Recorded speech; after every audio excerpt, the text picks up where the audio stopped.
பரிசுத்த நாமத்துக்கு மகிமை உண்டாவதாக. Glory be to the holy name of the Lord. யோசுவாவின் புத்தகம் 7ஆம் அதிகாரம் 10ஆம் வசனத்திற்கு நம்முடைய கவனத்தை நாம் திருப்புவோம். Let's turn our attention to the book of Joshua chapter 7 and read verse 10. அப்பொழுது கர்த்தர் யோசுவாவை நோக்கி, எழுந்திரு, நீ இப்படி முகங்குப்புற விழுந்து கிடக்கிறது என்ன?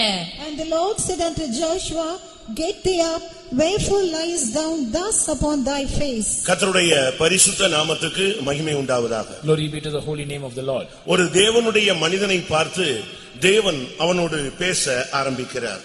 Looking at a man of God, God is speaking here.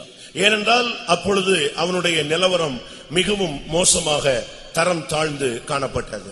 Then his situation was very worse. It was a very low standard. யுத்த களத்தில் மறுபடி தோல்வி அடைந்தபடியினாலே அவன் கண்ணீரோடு தேவ சந்நிதியிலே வஸ்திரத்தை கிழித்துக் கொண்டு முகங்குப்புற விழுந்து கிடந்த ஒரு சந்தர்ப்பம். He had rent his clothes because of continual failures in battles, and he was fallen prostrate at the feet of God.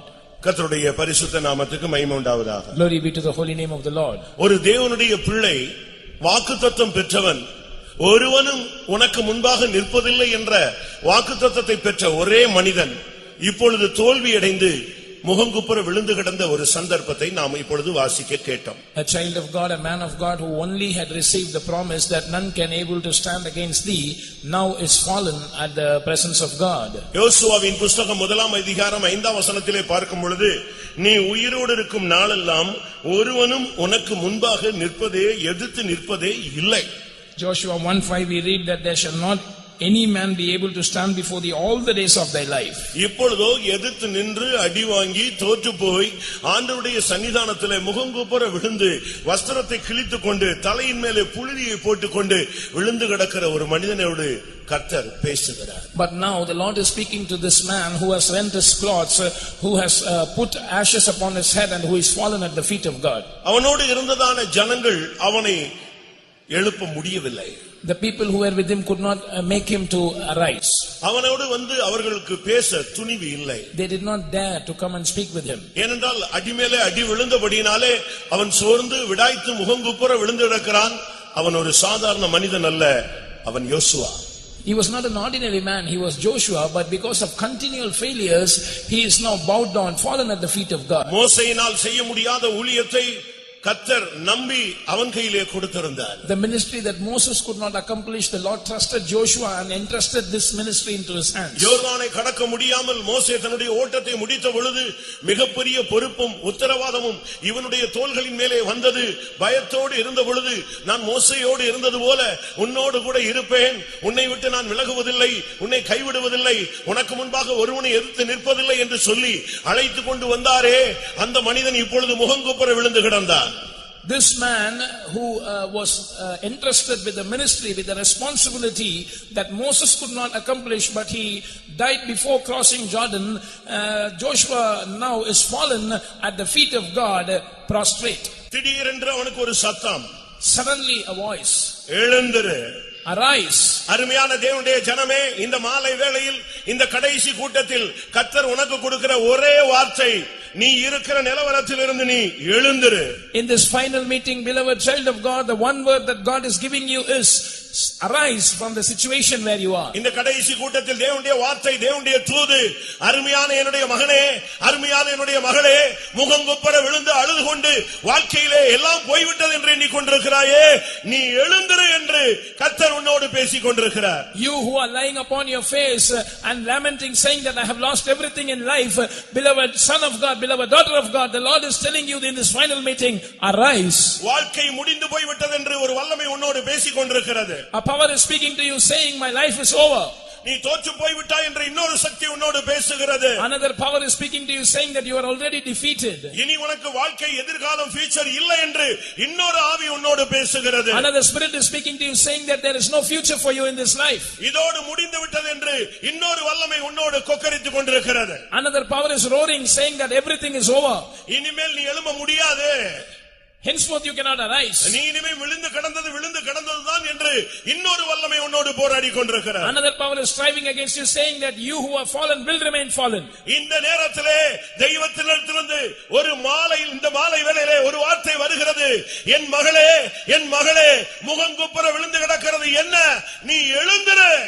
At this juncture, in this evening, the word of God is coming to you. My son, my daughter, why are you lying down upon your face? Arise. இது உனக்காகவே வருகிற வார்த்தை. This is the word that is coming exclusively for யார் you. அந்த நீ? Who is that? You. நீதான் வாக்குத்தத்தம் பெற்ற தேவனுடைய ஜனம். You are the people of God who have received the promise. ஒவ்வொரு நாளும் வாக்குத்தத்தத்தின் சுதந்திரவாளிகள் நீங்கள் என்பதை ஒருபோது நீங்கள் மறந்துவிடக் கூடாது. You must never forget that every day you are the heirs of promise. நீ தேவனுடைய பிள்ளை. You are a child of God. தேவனுடைய சுதந்திரவாளி. You are a heir of God. நீ மீட்கப்பட்டவன். You are a redeemed child of God. நீ கழுவப்பட்டவன். You are washed. நீ தூக்கி எடுக்கப்பட்டவன். You have been lifted up. நீ மீட்டுக் கொள்ளப்பட்டவன். You are redeemed. உனக்கென்று ஒரு சொந்தம் இருக்கிறது. அவர்தான் ஆண்டவராகிய இயேசு. You have someone who can call you, whom you can call your own, and he is the Lord Jesus Christ. ஆனால் இப்பொழுதோ நீ முகங்குப்புற விழுந்து கிடக்கிறாயே, இது என்ன நியாயம்? But what is this that you are lying on your face? உன்னுடைய வாழ்வில் தோல்வி ஏற்பட்டிருக்கலாம். You might have encountered failures in life. அது ஏன் நடந்தது என்பதை நீ சிந்திக்க வேண்டிய நேரம். This is the time to ponder over the reason behind it. தடுமாற்றங்கள் வந்திருக்கலாம். You might have staggered. மனுஷீகத்தில் தவறுகள் வரும். Humanly mistakes will come. ஆனால் அவைகளை சரி செய்து கொள்ள வேண்டிய காலகட்டத்தில் சபை போய் கொண்டிருக்கிறது. But church is passing through a phase where it has to set right things. வாக்குத்தத்தம் பெற்றவர்கள் எல்லாரும் ஒரு விசை கைகளை உயர்த்தலாமா? Shall we lift up our hands, those who have received the promises? எனக்கு ஒரு வாக்குத்தத்தம் இருக்குன்னு உங்களுக்கு நிச்சயம் இருக்கிறதா? Do you have an assurance that I have a promise? அதுக்காக இந்த பைபிள்ல நியூ இயர்ல கொடுத்தாங்களா அதை பிடிச்சிட்டு நீங்க அப்படியே தொங்கிட்டே போக கூடாது. For that you must not hold on to a promise card that was given to you during the new year. ஒவ்வொரு பாஸ்டர்ட்டே ஒரு 30 வாங்கிட்டு வச்சிருப்பாங்க. They will go to different pastors and get 30 promises. இதெல்லாம் வாக்குத்தத்தங்கள் உண்மைதான். That is true, they are all promises. உன் காதுல ஒரு சத்தம் கேட்டுச்சு பாத்தியா, அதுதான் வாக்குத்தத்தம். A voice was heard in your ears, isn't it? That is the promise. இந்த வசனம் பைபிள்ல இருக்கிற வசனத்துல ஒரு வசனம் உன்னை நம்ப பண்ணின ஒரு வசனம் இருக்கும். உன்கிட்ட பேசி இருப்பாரு, அதுதான் உனக்குரியது. God made you to believe one of the promises in the Bible, and that is the verse that belongs to you. ஒருவேளை வியாதி நேரத்துல பேசி இருக்கலாம். He might have spoken to you during a time of மரண நேரத்துல sickness, பேசி இருக்கலாம். during a deathbed, தடுமாற்ற நேரத்துல பேசி when இருக்கலாம். you were staggering, பின்மாற்றத்துல பேசி when இருக்கலாம். you were backsliding, ஆக்சிடென்ட்ல நீ விழுந்து கிடக்கும்போது பேசி when இருக்கலாம். you were fallen in an accident. ஏதோ ஒரு சூழ்நிலையில உன்கிட்ட பேசினாரே, அந்த தெய்வத்தினுடைய அந்த வார்த்தை உங்களுக்கு இருக்கிறதா? In some situation the Lord spoke to you. Do you retain that word? ஆமா, என்கிட்ட பேசி இருக்கிறாரு, எனக்கு வாக்குத்தத்தம் இருக்கு அப்படின்னு சொல்றவங்க இப்ப கை வைத்துங்க. புரிஞ்சுக்கிட்டவங்க கை வைத்துங்க. Those who understood this, those who say, yes, the Lord spoke with me, I have a promise, lift up your hands. எனக்கு ஒரு வாக்குத்தத்தம் இருக்கிறது. I have a promise. பிரியமானவர்களே, சில வாக்குத்தத்தங்கள் நிறைவேறி இருக்கலாம். Beloved, one certain promises might have been fulfilled. ஆனால் இன்னும் சில வாக்குத்தத்தங்கள் உனக்காக வெயிட்டிங்ல இருக்கிறது. அது நிறைவேற வேண்டிய நாட்கள் இந்த வருஷமாக இருக்கும். But certain promises are in the waiting to be fulfilled. This might be the year where it will be fulfilled. எனக்கு கொடுத்த வாக்குத்தத்தங்கள் 2021ல நிறைவேறணும் அப்படின்னு நான் எக்ஸ்பெக்ட் பண்ணி காத்திருந்து தவித்து ஏங்கி புலம்பி அந்த நாளை நான் பார்க்க விரும்புகிறேன் சொல்றவங்க கை வைத்துங்க பார்க்கலாம். Those who say I'm longing and yearning and I'm groaning and I'm lamenting that the promises that Lord gave me must be fulfilled in 2021. I'm anticipating that day. Put up your hands. எல்லாரும் கை அந்த நிச்சயம் உள்ளவங்க மட்டும் கைகளை வைத்துங்க பார்க்கலாம். Only those who have that assurance, put up your hands. Hallelujah. Hallelujah. நீ வாக்குத்தத்தத்தின் சுதந்திரவாளி. முகங்குப்புற விழுந்து கிடப்பது தேவ சித்தம் அல்ல. You are a heir of promise. It is not the will of God that you lie down on your face. ஆண்டவர் ஒரே வார்த்தை தான் பேசினாரு. The Lord spoke one word. எழுந்திரு. Arise. அப்படியே தடுமாறி திகைச்சு அப்படியே எழும்பி பார்த்தா. He நீ arose, முகங்குப்புற விழுந்து கிடக்கிறது astonished to என்ன? look. The Lord said, why are you fallen prostrate? யோசுவா 7ஆம் அதிகாரம் 13ஆம் வசனம் அந்த முதல் துவக்கத்தின் ஒரு பகுதியை வாசி. Read the first portion of Joshua 7:13. எழுந்திரு. இரண்டாவது விஷயம், அந்த மனிதனுக்கு ஒரு வார்த்தை வருகிறது. ஏனென்றால் இன்னும் அவன் எழுந்திருக்கவில்லை. The second instance the same word comes up or arise because he is not risen up. ஒரு விஷயம் உன்னோடு பேசினார். The Lord spoke with you once. கடந்த வருஷங்களில், in the past years, கடந்த மாதங்களில், in the past months, கடந்த நாட்களில், in the past days, சூழ்நிலைகளின் மத்தியிலே, amidst the various சர்வ situations, வல்லமையுள்ள தேவன் உன்னோடு பேசி உன்னை ஒரு விசை எழும்பச் சொன்னார். இன்னும் எழும்பவில்லை. இந்த கன்வென்ஷனுடைய கடைசி கூட்டத்தில் இரண்டாம் விசை ஒரு வார்த்தை வருகிறது. என் மகனே, என் மகளே, நீ எழுந்திரு. The Lord spoke with you and told you to arise, but you did not obey that. In this convention, in this final evening, the word of God is coming to you. My son, my daughter, arise. நீ விழுந்து கிடக்கிற நேரம் அல்ல, நீ எழுந்து உன்னை சீர்படுத்த வேண்டிய சமயம். This is not the time for you to be fallen down. This is the time when we have to rise and set ourselves right. ஜனங்களுக்குள் தோல்வி சம்பவித்து விட்டது. There is a failure among the people. சாபத்துக்குள்ளே ஜனம் போய் விட்டது. The people have gone amidst curse. களவு செய்தவர்கள் உள்ளே இருக்கிறார்கள். Those who have committed mistakes are in the midst. உடன்படிக்கை மீறினவர்கள் உள்ளே இருக்கிறார்கள். Those who have transgressed the covenant are inside. 11 வசனம் சொல்லுகிறது, Verse 11. அவர்கள் பாவம் செய்தார்கள். They committed sin. கட்டளையை மீறினார்கள். They transgressed the commandment. உடன்படிக்கையை மீறினார்கள். They broke the covenant. சாபத்தீடானதை எடுத்துக்கொண்டார்கள். They took the cursed things. களவு செய்து விட்டார்கள். They stole. வஞ்சித்து விட்டார்கள். They dissembled also. ஒளித்து வைத்துக் கொண்டார்கள். And they have put among their own stuff. ஒரு கூட்டமாய் ஜனம் மாறி போய் விட்டது. The crowd has become a apathetic crowd. இந்த சூழ்நிலையில இருந்து கொண்டு நீ முகங்குப்புற கிடந்தா என்ன அர்த்தம்? In this situation, if you are lying down on your face, what is the meaning? தோற்று போய்விட்டேன் என்று நீ சொல்லுகிறாய். You say, I have been defeated. எனக்கு ஏன் இப்படி நடந்தது என்று நீ 1000 கேள்வி கேட்டுக்கொண்டே இருக்கிறாய். You are asking 1000 questions saying that why did this happen to me? ஏன் தேவன் இதை அனுமதிச்சாருன்னு நீ பெரிய ஆராய்ச்சியே பண்ணிட்டு இருக்கிற, ஆனா இன்னும் பதில் உனக்கு கிடைக்கல. You are making a big research on why God permitted this to you. That's why you are not having the answer. ஆனாலும் இவைகளுக்கு மத்தியிலே தேவன் உன்னோடு பேச விரும்புகிறார். In the midst of this, God wants to speak to you. முதலாவது நம்மை சரிப்படுத்தினாலே போதுமானது. First of all, it is enough if we set ourselves right. உங்களுடைய குடும்பத்தை நீங்கள் சரிப்படுத்தினால் அதுவே போதுமானது. If you set your family right, that is enough. அபிஷேகம் பெற்ற தேவ ஜனங்கள் உங்களுடைய வாழ்க்கையை நீங்கள் சரிப்படுத்தினால் அது போதுமானது. Anointed people of God, if you set your lives right, that's enough. இது சபை தன்னை ஆயத்தப்படுத்தக்கூடிய ஒரு நேரம். This is a time when the church has to prepare itself. இது ஒரு மனிதன், தனி மனிதன், ஒரு தேவனுடைய ஊழியன், தேவனுடைய பிள்ளை தன்னை சீர்படுத்திக் கொள்ள வேண்டிய ஒரு time. This is a time when an individual, whether it is a child of God or a worker, has to set themselves right.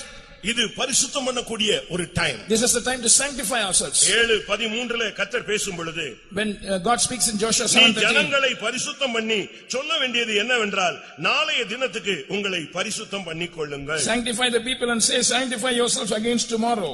இது பரிசுத்தம் பண்ண வேண்டிய காலம். This is the time when we have to sanctify ourselves. இது உலகத்தை அனுபவிக்கிற காலம் அல்ல. This is not the time to enjoy the world. இஷ்டத்துக்கு எல்லாத்தையும் கொண்டு போய் வீட்ல ஒளிச்சு வைக்கிற காலம் கிடையாது. This is not the time to accumulate things and hide it among your stuff. அங்க ஒரே ஒரு மனிதன் செய்த தவறு முழு சபையும் இழுத்து கொண்டு போய் விட்டது. The mistake committed by one man pulled the whole crowd away. ஒரு தகப்பன் தவறு செய்யும் பொழுது அந்த குடும்பம் அசைகிறது.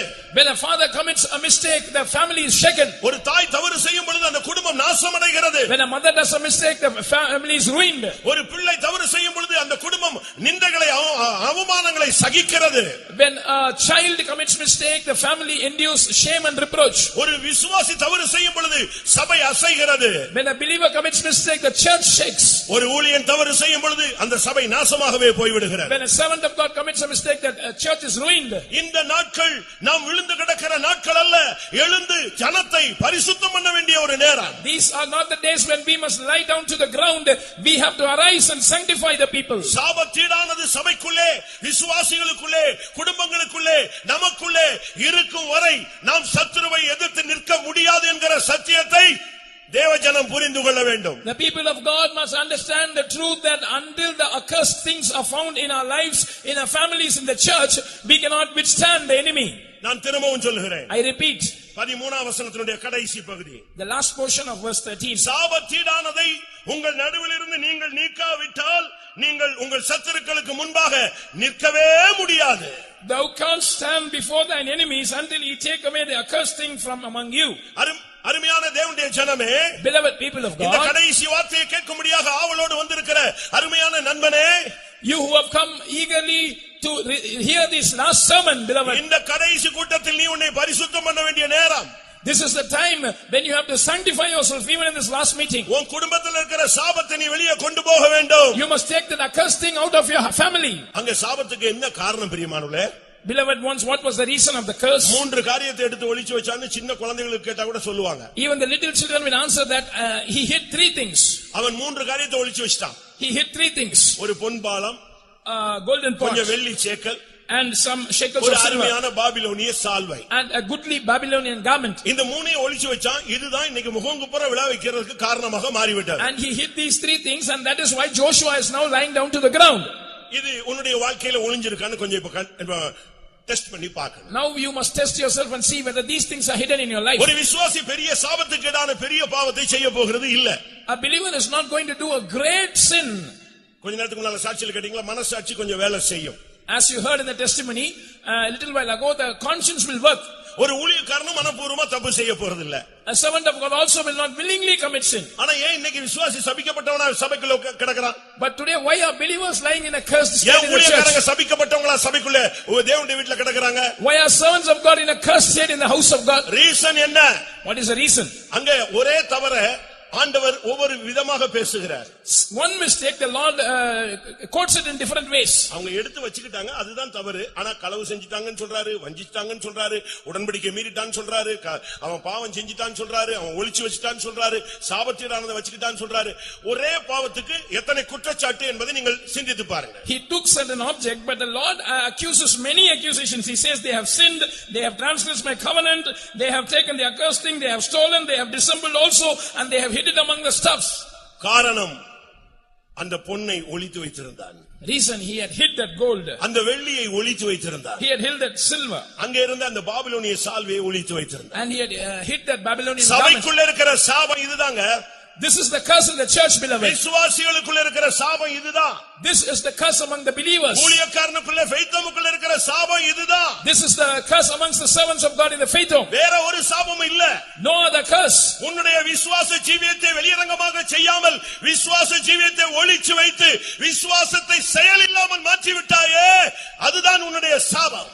You have not lived your faith life in open, you have hid it, and your faith has become without works, and that is the curse. கிரியை இல்லாத விசுவாசம் செத்தது. Faith without works is dead. உன்னுடைய விசுவாசம் எங்கே? Where is your faith? அநேகரிடத்துல விசுவாசம் இல்ல. விசுவாசம் இருந்தது, கொண்டு போய் ஒளிச்சு வச்சாச்சு, பூமியில மூடி புதைச்சு வச்சிட்டான். Many people have no faith. They had faith once, now they have dug the earth and they have put it inside. இரண்டாவது வெள்ளியை கொண்டு போய் ஒளிச்சு வச்சாச்சு. Secondly, the silver also. ஆசையாய் எடுத்த கிருபையை, ஆசையாய் வாங்கி கொண்ட எல்லாவற்றையும், கிருபை, வரங்கள், ஈவுகள், தாளந்துகள் எல்லாவற்றையும் புதைத்து வைத்துக் கொண்டு இப்ப தோத்துட்டேன்னு சொல்லி முகங்குப்புற விழுந்தா யார் அதுக்கு பதில் செய்வது? You eagerly and desirously asked for the graces and gifts and talents, and God gave you all that. Now you have hid it in the ground, and now you have fallen, saying, I have lost everything. Who is responsible for that? கர்த்தர் உனக்கு கொடுத்த தரிசனம் எங்கே? Where is the vision that the Lord gave you? உனக்கு கொடுத்த வரம் எங்கே? Where is the gift that the Lord gave you? தாளந்துகள் எங்கே? Where are the talents? நீ கேட்டு பெற்றுக்கொண்ட வகையை நினைத்து மனம் திரும்பி திரும்பி வா, அப்பொழுதுதான் உனக்கு இரக்கம் கிடைக்கும். Be reminded of the way in which you requested these things from the Lord and repent, then you will have mercy. அது மாத்திரமல்ல, ஒரு பாபிலோனிய சால்வையை உள்ளத்துக்கு வச்சிருக்கிற. You have also hid a Babylonian garment. அது என்ன பாபிலோனிய சால்வை? What is that Babylonian garment? ஏசாயா தீர்க்கதரிசனம் சொல்லுகிறது, The book of Isaiah says, சால்வை என்பது வைராக்கியத்தை காண்பிக்கிறது. This mantle or garment shows zeal. பாபிலோனிய சால்வை என்பது மாமிசீக உலக வைராக்கியத்தை காண்பிக்கிறது. Babylonian garment or mantle shows carnal or worldly zeal. ஒரு தேவனுடைய பிள்ளை மாமிசீக ஆவிக்குரிய வைராக்கியத்தை வச்சிருந்தா பரவாயில்ல, பாபிலோனிய மாமிசீக வைராக்கியத்தை உள்ள ஒளிச்சு வச்சுக்கிட்டு ஆண்டவரே ஆண்டவரேன்னு சொன்னாலும் ஒண்ணும் நடக்காது. It is good if a child of God has spiritual zeal, but now if you have a carnal and worldly zeal within you and say, Lord, Lord, nothing will happen. ஏசாயா 59:17 சொல்லுகிறது, அவர் வைராக்கியம் என்னும் சால்வையை உடுத்திக் கொண்டிருக்கிறார். Isaiah 51:17 says, the Lord is clothed with a mantle of zeal. விசுவாசத்தை ஒளித்து வைத்து செயலில்லாமல் புதைத்து வைத்து விட்டு கிரியை இல்லாத விசுவாசத்தோடும் கிருபைகள், தாளந்துகள், வரங்கள், வல்லமைகளை பெற்றுக்கொண்டு அதையும் ஒளித்து வைத்து விட்டு அன்றைக்கு ஒரே ஒரு தாளந்தை வாங்கி சேலையிலே சுற்றி மணலிலே புதைத்து வைத்தானே, அதை போல மாம்சீக வைராக்கியத்தையும் உள்ளே வைத்துக் கொண்டு நான் தோற்று போனேன், நான் சபிக்கப்பட்டவனாய் இருக்கிறேன் என்று சொன்னால் அதுக்கு நீ என்ன பதில் சொல்ல முடியும்? If you have made your faith without works, if you have hid it under the ground, if you have digged the ground and hid all your gifts and graces and talents that the Lord gave you, and if you have this carnal zeal, not having that godly zeal, what can you give an answer for that? Arise. எழுந்திரு. Arise. நீ முகங்குப்புற விழுந்து கிடக்காதே, எழுந்து ஜனத்தை உன்னை பரிசுத்தம் பண்ண வேண்டிய நேரம். Don't keep lying down to your face. This is the time when you have to arise and sanctify the people. நீ பரிசுத்தம் பண்ணும் பொழுது, when you sanctify the people, ஆண்டவர் சொல்லுகிறார், இன்றைக்கு நீ பரிசுத்தம் பண்ணி பாரு, நாளைக்கு நான் அற்புதங்களை செய்கிறேன். The Lord says, sanctify yourself today and tomorrow I will do miracles. தேவன் உனக்காக அற்புதங்களை செய்ய அவர் ரெடியாக இருக்கிறார். The Lord is ready to do wonders for you. நீ உன்னை பரிசுத்தம் பண்ண வேண்டிய நேரம் இதுதான். This is the time where you have to sanctify yourself. நீ மௌனமா இருந்தா இருந்துட்டே இருக்கலாம். If you want to remain silent, you can. யோசுவா 3:5 சொல்லுகிறது, இன்றைக்கு பரிசுத்தம் பண்ணு, நாளைக்கு நான் அற்புதங்களை செய்யட்டும். Joshua 3:5 says, sanctify yourself today, for tomorrow I shall do wonders among you. இந்த மதுரை கன்வென்ஷனுடைய கடைசி நாள் கூட்டத்தில் அருமையான ஜனமே, நாளைய தினத்திற்காக, நாளைக்கு அற்புதத்திற்காக, இன்றைக்கு இந்த கூட்டத்திலே தேவ சந்நிதியிலே நீ எழுந்திருந்து பரிசுத்தம் பண்ணி பார். நாளைக்கு உன் வாழ்வில் அற்புதங்கள் தானாக தொடங்க ஆரம்பிக்கும். Beloved children of God who have come to the Madurai convention for tomorrow's wonder, sanctify yourself today, and tomorrow the Lord's wondrous works will be manifested in you. சாபங்களை வைத்துக்கொண்டு நான் தோற்று போனேன் என்று நீ புலம்பாதே. Don't retain curses and say that I have been defeated. விசுவாசிகள் கூட சாபம் பேசுறாங்க. Believers also keep speaking about curse. இன்னும் சாபம் போகலங்கறாங்க. ஞானஸ்நானத்துல அது போயிருக்கணும்ல. They say that my curse is not yet gone. At baptism itself it should have gone. இயேசுவின் இரத்தத்துல அது ஓடி போயிருக்கணும்ல. At the blood of Jesus it should have gone. அபிஷேகத்துல அது சுத்தமா உன்னை விட்டு கட்ட அறுந்து போயிருக்கணும்ல. By the anointing that bond must have been broken. அப்ப மறுபடி திருப்பி எப்படி இந்த காரியம்தான். How can curse come again into you? It is because of this. நீதிமொழிகள் 3:33 சொல்லுகிறது, துன்மார்க்கனுடைய வீட்டுல சாபம் இருக்கும். Proverbs 3:31 says there is curse. 33 says there is curse in the house of the wicked. நீதிமொழிகள் 28ல சொல்லி இருக்கிறது. In Proverbs 28, 27ஆம் வசனம், ஏழைகளுக்கு உன் கண்களை விலக்கினால் நீ சபிக்கப்படுவாய் என்று சொல்லி. If you take away your eyes from the poor, you will be cursed, says verse 27. 2 பேதுரு 2ஆம் அதிகாரம் 14ஆம் வசனத்திலே பொருளாசையில நீ பழகிட்டேனா நீ ஒரு சாபத்தின் பிள்ளை என்று சொல்லப்படுகிறது. 2 Peter 2:14 says that if you are accustomed with covetousness, you are a child of curse. 1 Samuel 3:13ல உன் பிள்ளைகளை சரியா அடக்கி வளர்க்கலனா அவன் சாபத்தின் பிள்ளையா உருவாயிருவான்னு தெளிவாக சொல்லுகிறது. 1 Samuel 3:13 clearly states that if you do not control your children and bring them up in the right way, they will become children who are cursed. உபாகமம் 11:28ல நீ வேற தேவனை பின்பற்றி தேவனை பின்பற்றின பின்பு நீ உன் வழியை மாற்றினால் அதுவே உனக்கு சாபம். Deuteronomy 11:28 says that if you follow after other gods after knowing the true God and following him, if you change your ways, that will be a curse. இவைகளை வைத்துக்கொண்டு நீ உன்னுடைய வாழ்விலே சத்துருவை எதிர்த்து நிற்க முடியாது. Keeping these things in your lives, you cannot resist the enemy in your life. நீ சத்துருவை எதிர்த்து நிக்கணும்னா நீ எழுந்து ஜனத்தை பரிசுத்தம் பண்ணு, உன் லைஃபை சரிப்படுத்து. இன்றையோடு இந்த சாபம் நீங்கும், நீ ஜெயிப்பாய். If you want to stand before the enemy, you must arise, you must sanctify the people, you must set right your life, and from today you will win. உங்கள் எத்தனை பேர் மறுபடியும் சத்துருவுக்கு முன்பாக எதிர்த்து நிறுத்தி ஜெயிக்கணும்னு ஆசைப்படுறீங்க? How many of you want to withstand the enemy once again and win? மறுபடியும் தலை நிமிர்ந்து நடக்கணும், நான் விழுந்து கிடக்க கூடாது, தலை குனிஞ்சு கிடக்க கூடாது, முகங்குப்புற நான் விழக்கூடாது, தேவனுடைய சன்னிதானத்திலே நான் முகமலர்ச்சியோடு அவரை பார்ப்பேன். அப்படி வாஞ்சை உள்ளவங்க எத்தனை பேர்? How many of you have the desire that I must walk upright, my head must not be bowed down, I must not lie down on my face, I want to look at the face of God with a beaming face? Say, lift up your hands. விரும்புகிற ஒவ்வொருவரும் கைகளை உயர்த்துங்க. All those who desire that, put up your hands. நீ எழுந்திருந்து இன்றைக்கு பரிசுத்தத்துக்குரிய காரியங்களை அடியெடுத்து வை. Today you arise and set your feet forward for things pertaining to holiness. கூட்டம் முடிஞ்சு போய் வீட்டுல உட்காரு. After these meetings are over, go and sit in your home. முழங்கால போடு. Kneel down. இங்கேயே அந்த கட்டு அறுந்துரும் நான் விசுவாசிக்கிறேன். I believe that here itself that bonds will be broken. கூட்டம் முடியதுக்குள்ள அந்த சாபம்ங்கற சங்கிலி, அந்த கண்ணி பட்டுன்னு தெரிக்கிறத நீ பார்க்கணும், கேட்கணும், உணரணும். After this meeting is over, you must sense, you must hear, and you must see those bonds of curses breaking.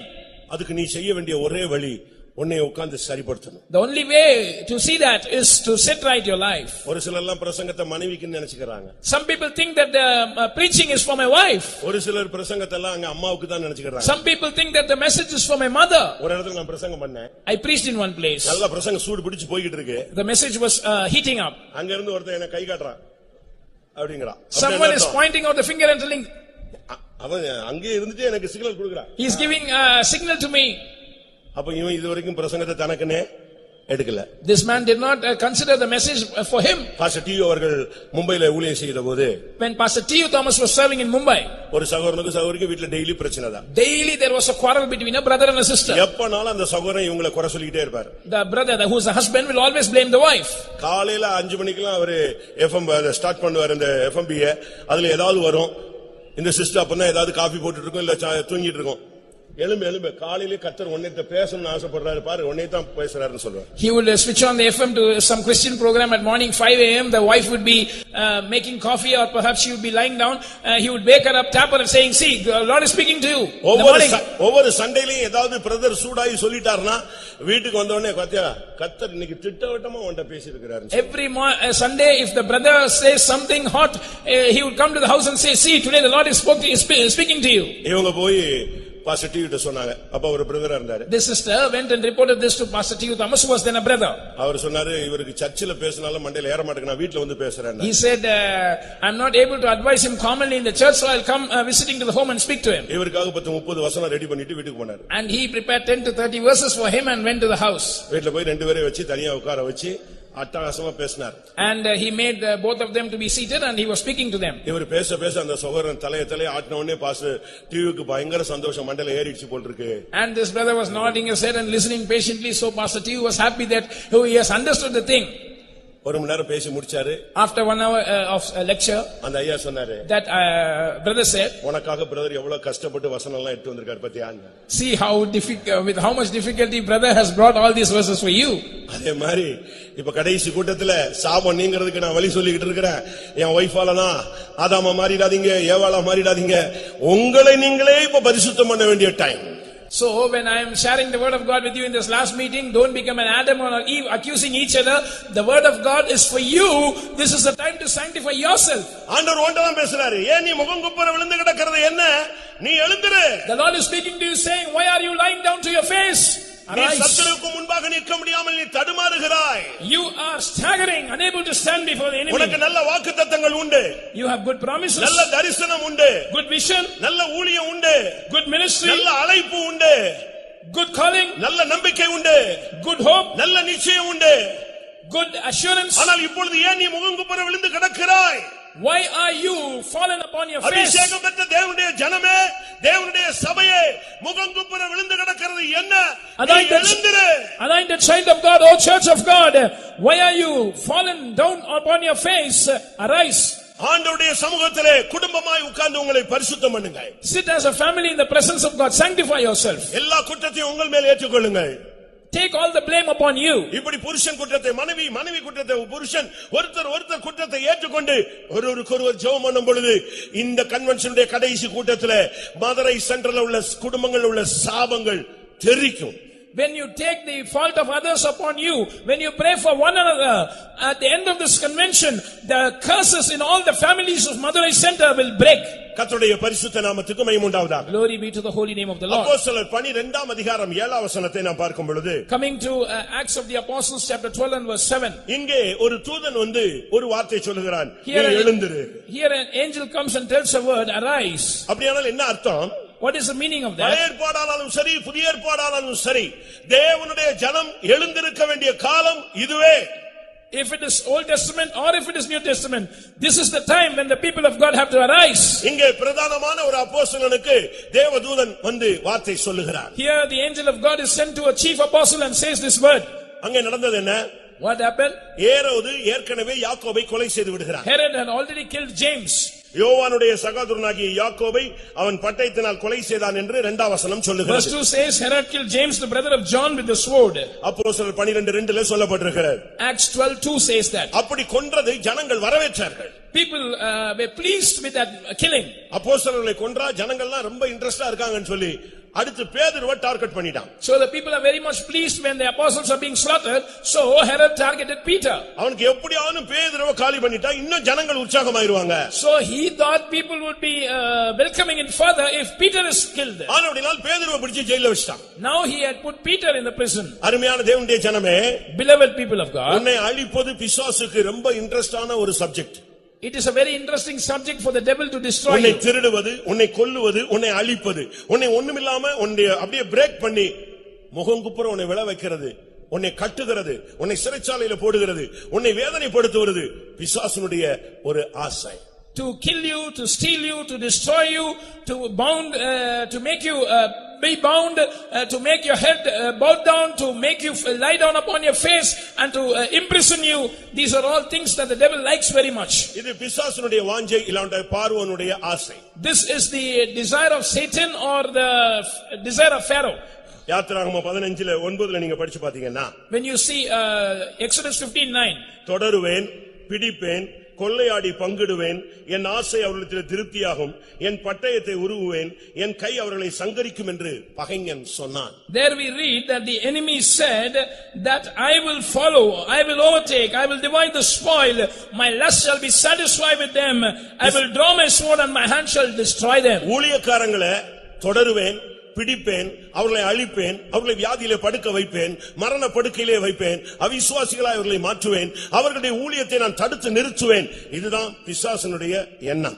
This is the thought of the devil. I will pursue, I will overtake the servants of God, I will make them sick, I will make them lie in the deathbed, I will take away their faith and make them unbelievers, and I will cut short their ministry. இதுதான் அவனுடைய சிந்தை. This is his intention. Zion தீட்டுப்படுவாளாக, Let Zion be defiled. அதை என் கண்கள் காண்பதாக என்று சத்துரு சொல்லுகிறான். The enemy says, let our eye look upon her. அவனை ஊழியம் செய்ய விடாமல் தடுக்கணும், அவனை அழிக்கணும்ங்கறதா பிசாசு கடைசி காலத்திலே ஊழியர்களுக்கு விரோதமான ஒரு சிந்தையை வைத்திருக்கிறான். This is the intention of the devil against the servants of God in this last day. They must be destroyed and their ministry must be cut short. அதனுடைய முற்றிலுமான சிந்தை என்ன? What is his total intention, overall intention? வெளிப்படுத்தல் 2:20 பார்க்கும் பொழுது, when we see Revelation chapter 2 and 20, ஊழியர்கள் யெசபேலுடைய வல்லமையிலே தாக்கப்பட்டு விபச்சாரத்திலே விழ வேண்டும். அதுதான் ஊழியர்களுக்கு விரோதமான ஒரு வல்லமையினுடைய சிந்தை. The power that is working against the servants of God has this intention that they must be attacked by the spirit of Jezebel and fall into adultery. பேதுரு கூட நினைச்சிட்டான், நாளை காலையில நமக்கு சாவு. Peter also thought, tomorrow morning is my பிசாசு இப்படி தான் அநேகத்தை பேசிட்டு இருக்கான். The devil is speaking to many like this. அநேக ஊழியர்கள் அநேக தேவனுடைய பிள்ளைகள்ட்ட பேசுறான், உனக்கு டைம் முடிஞ்சிருச்சு. He is speaking to many believers and many servants of God, your time is over. Pastor Ernest அவர்கள் சொல்லுகிறார்கள், Pastor Ernest says like this, வியாதி மூலமாய் மரிப்பது ஒரு பரிசுத்த மரணம் அல்ல. dying because of sickness is not a holy death. அது பரிசுத்தத்தின் வழியும் அல்ல. That is not the way of holiness either. மரணத்திலே பரிசுத்த மரணம் என்று சொல்லுகிறது, வியாதியின் மூலமாய் மரிப்பது அல்ல என்று அவர் பேசுகிறார். A holy death is not dying because of sickness, he says.